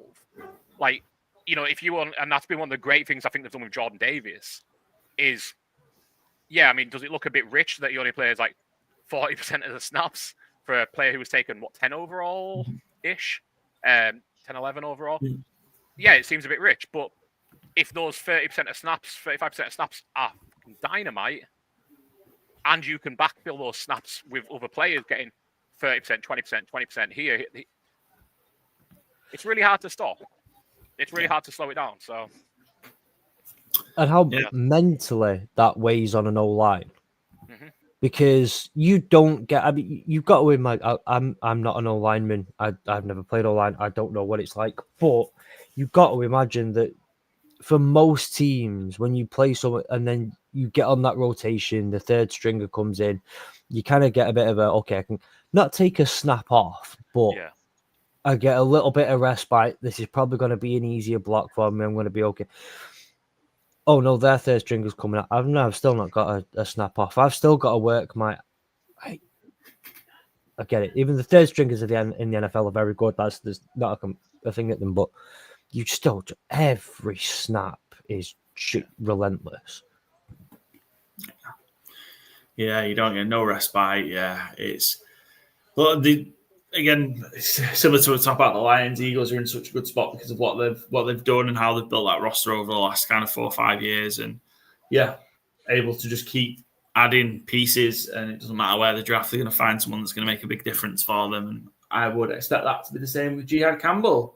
We've got the Chiefs, so Chiefs. It's got to be all line for the Chiefs, surely.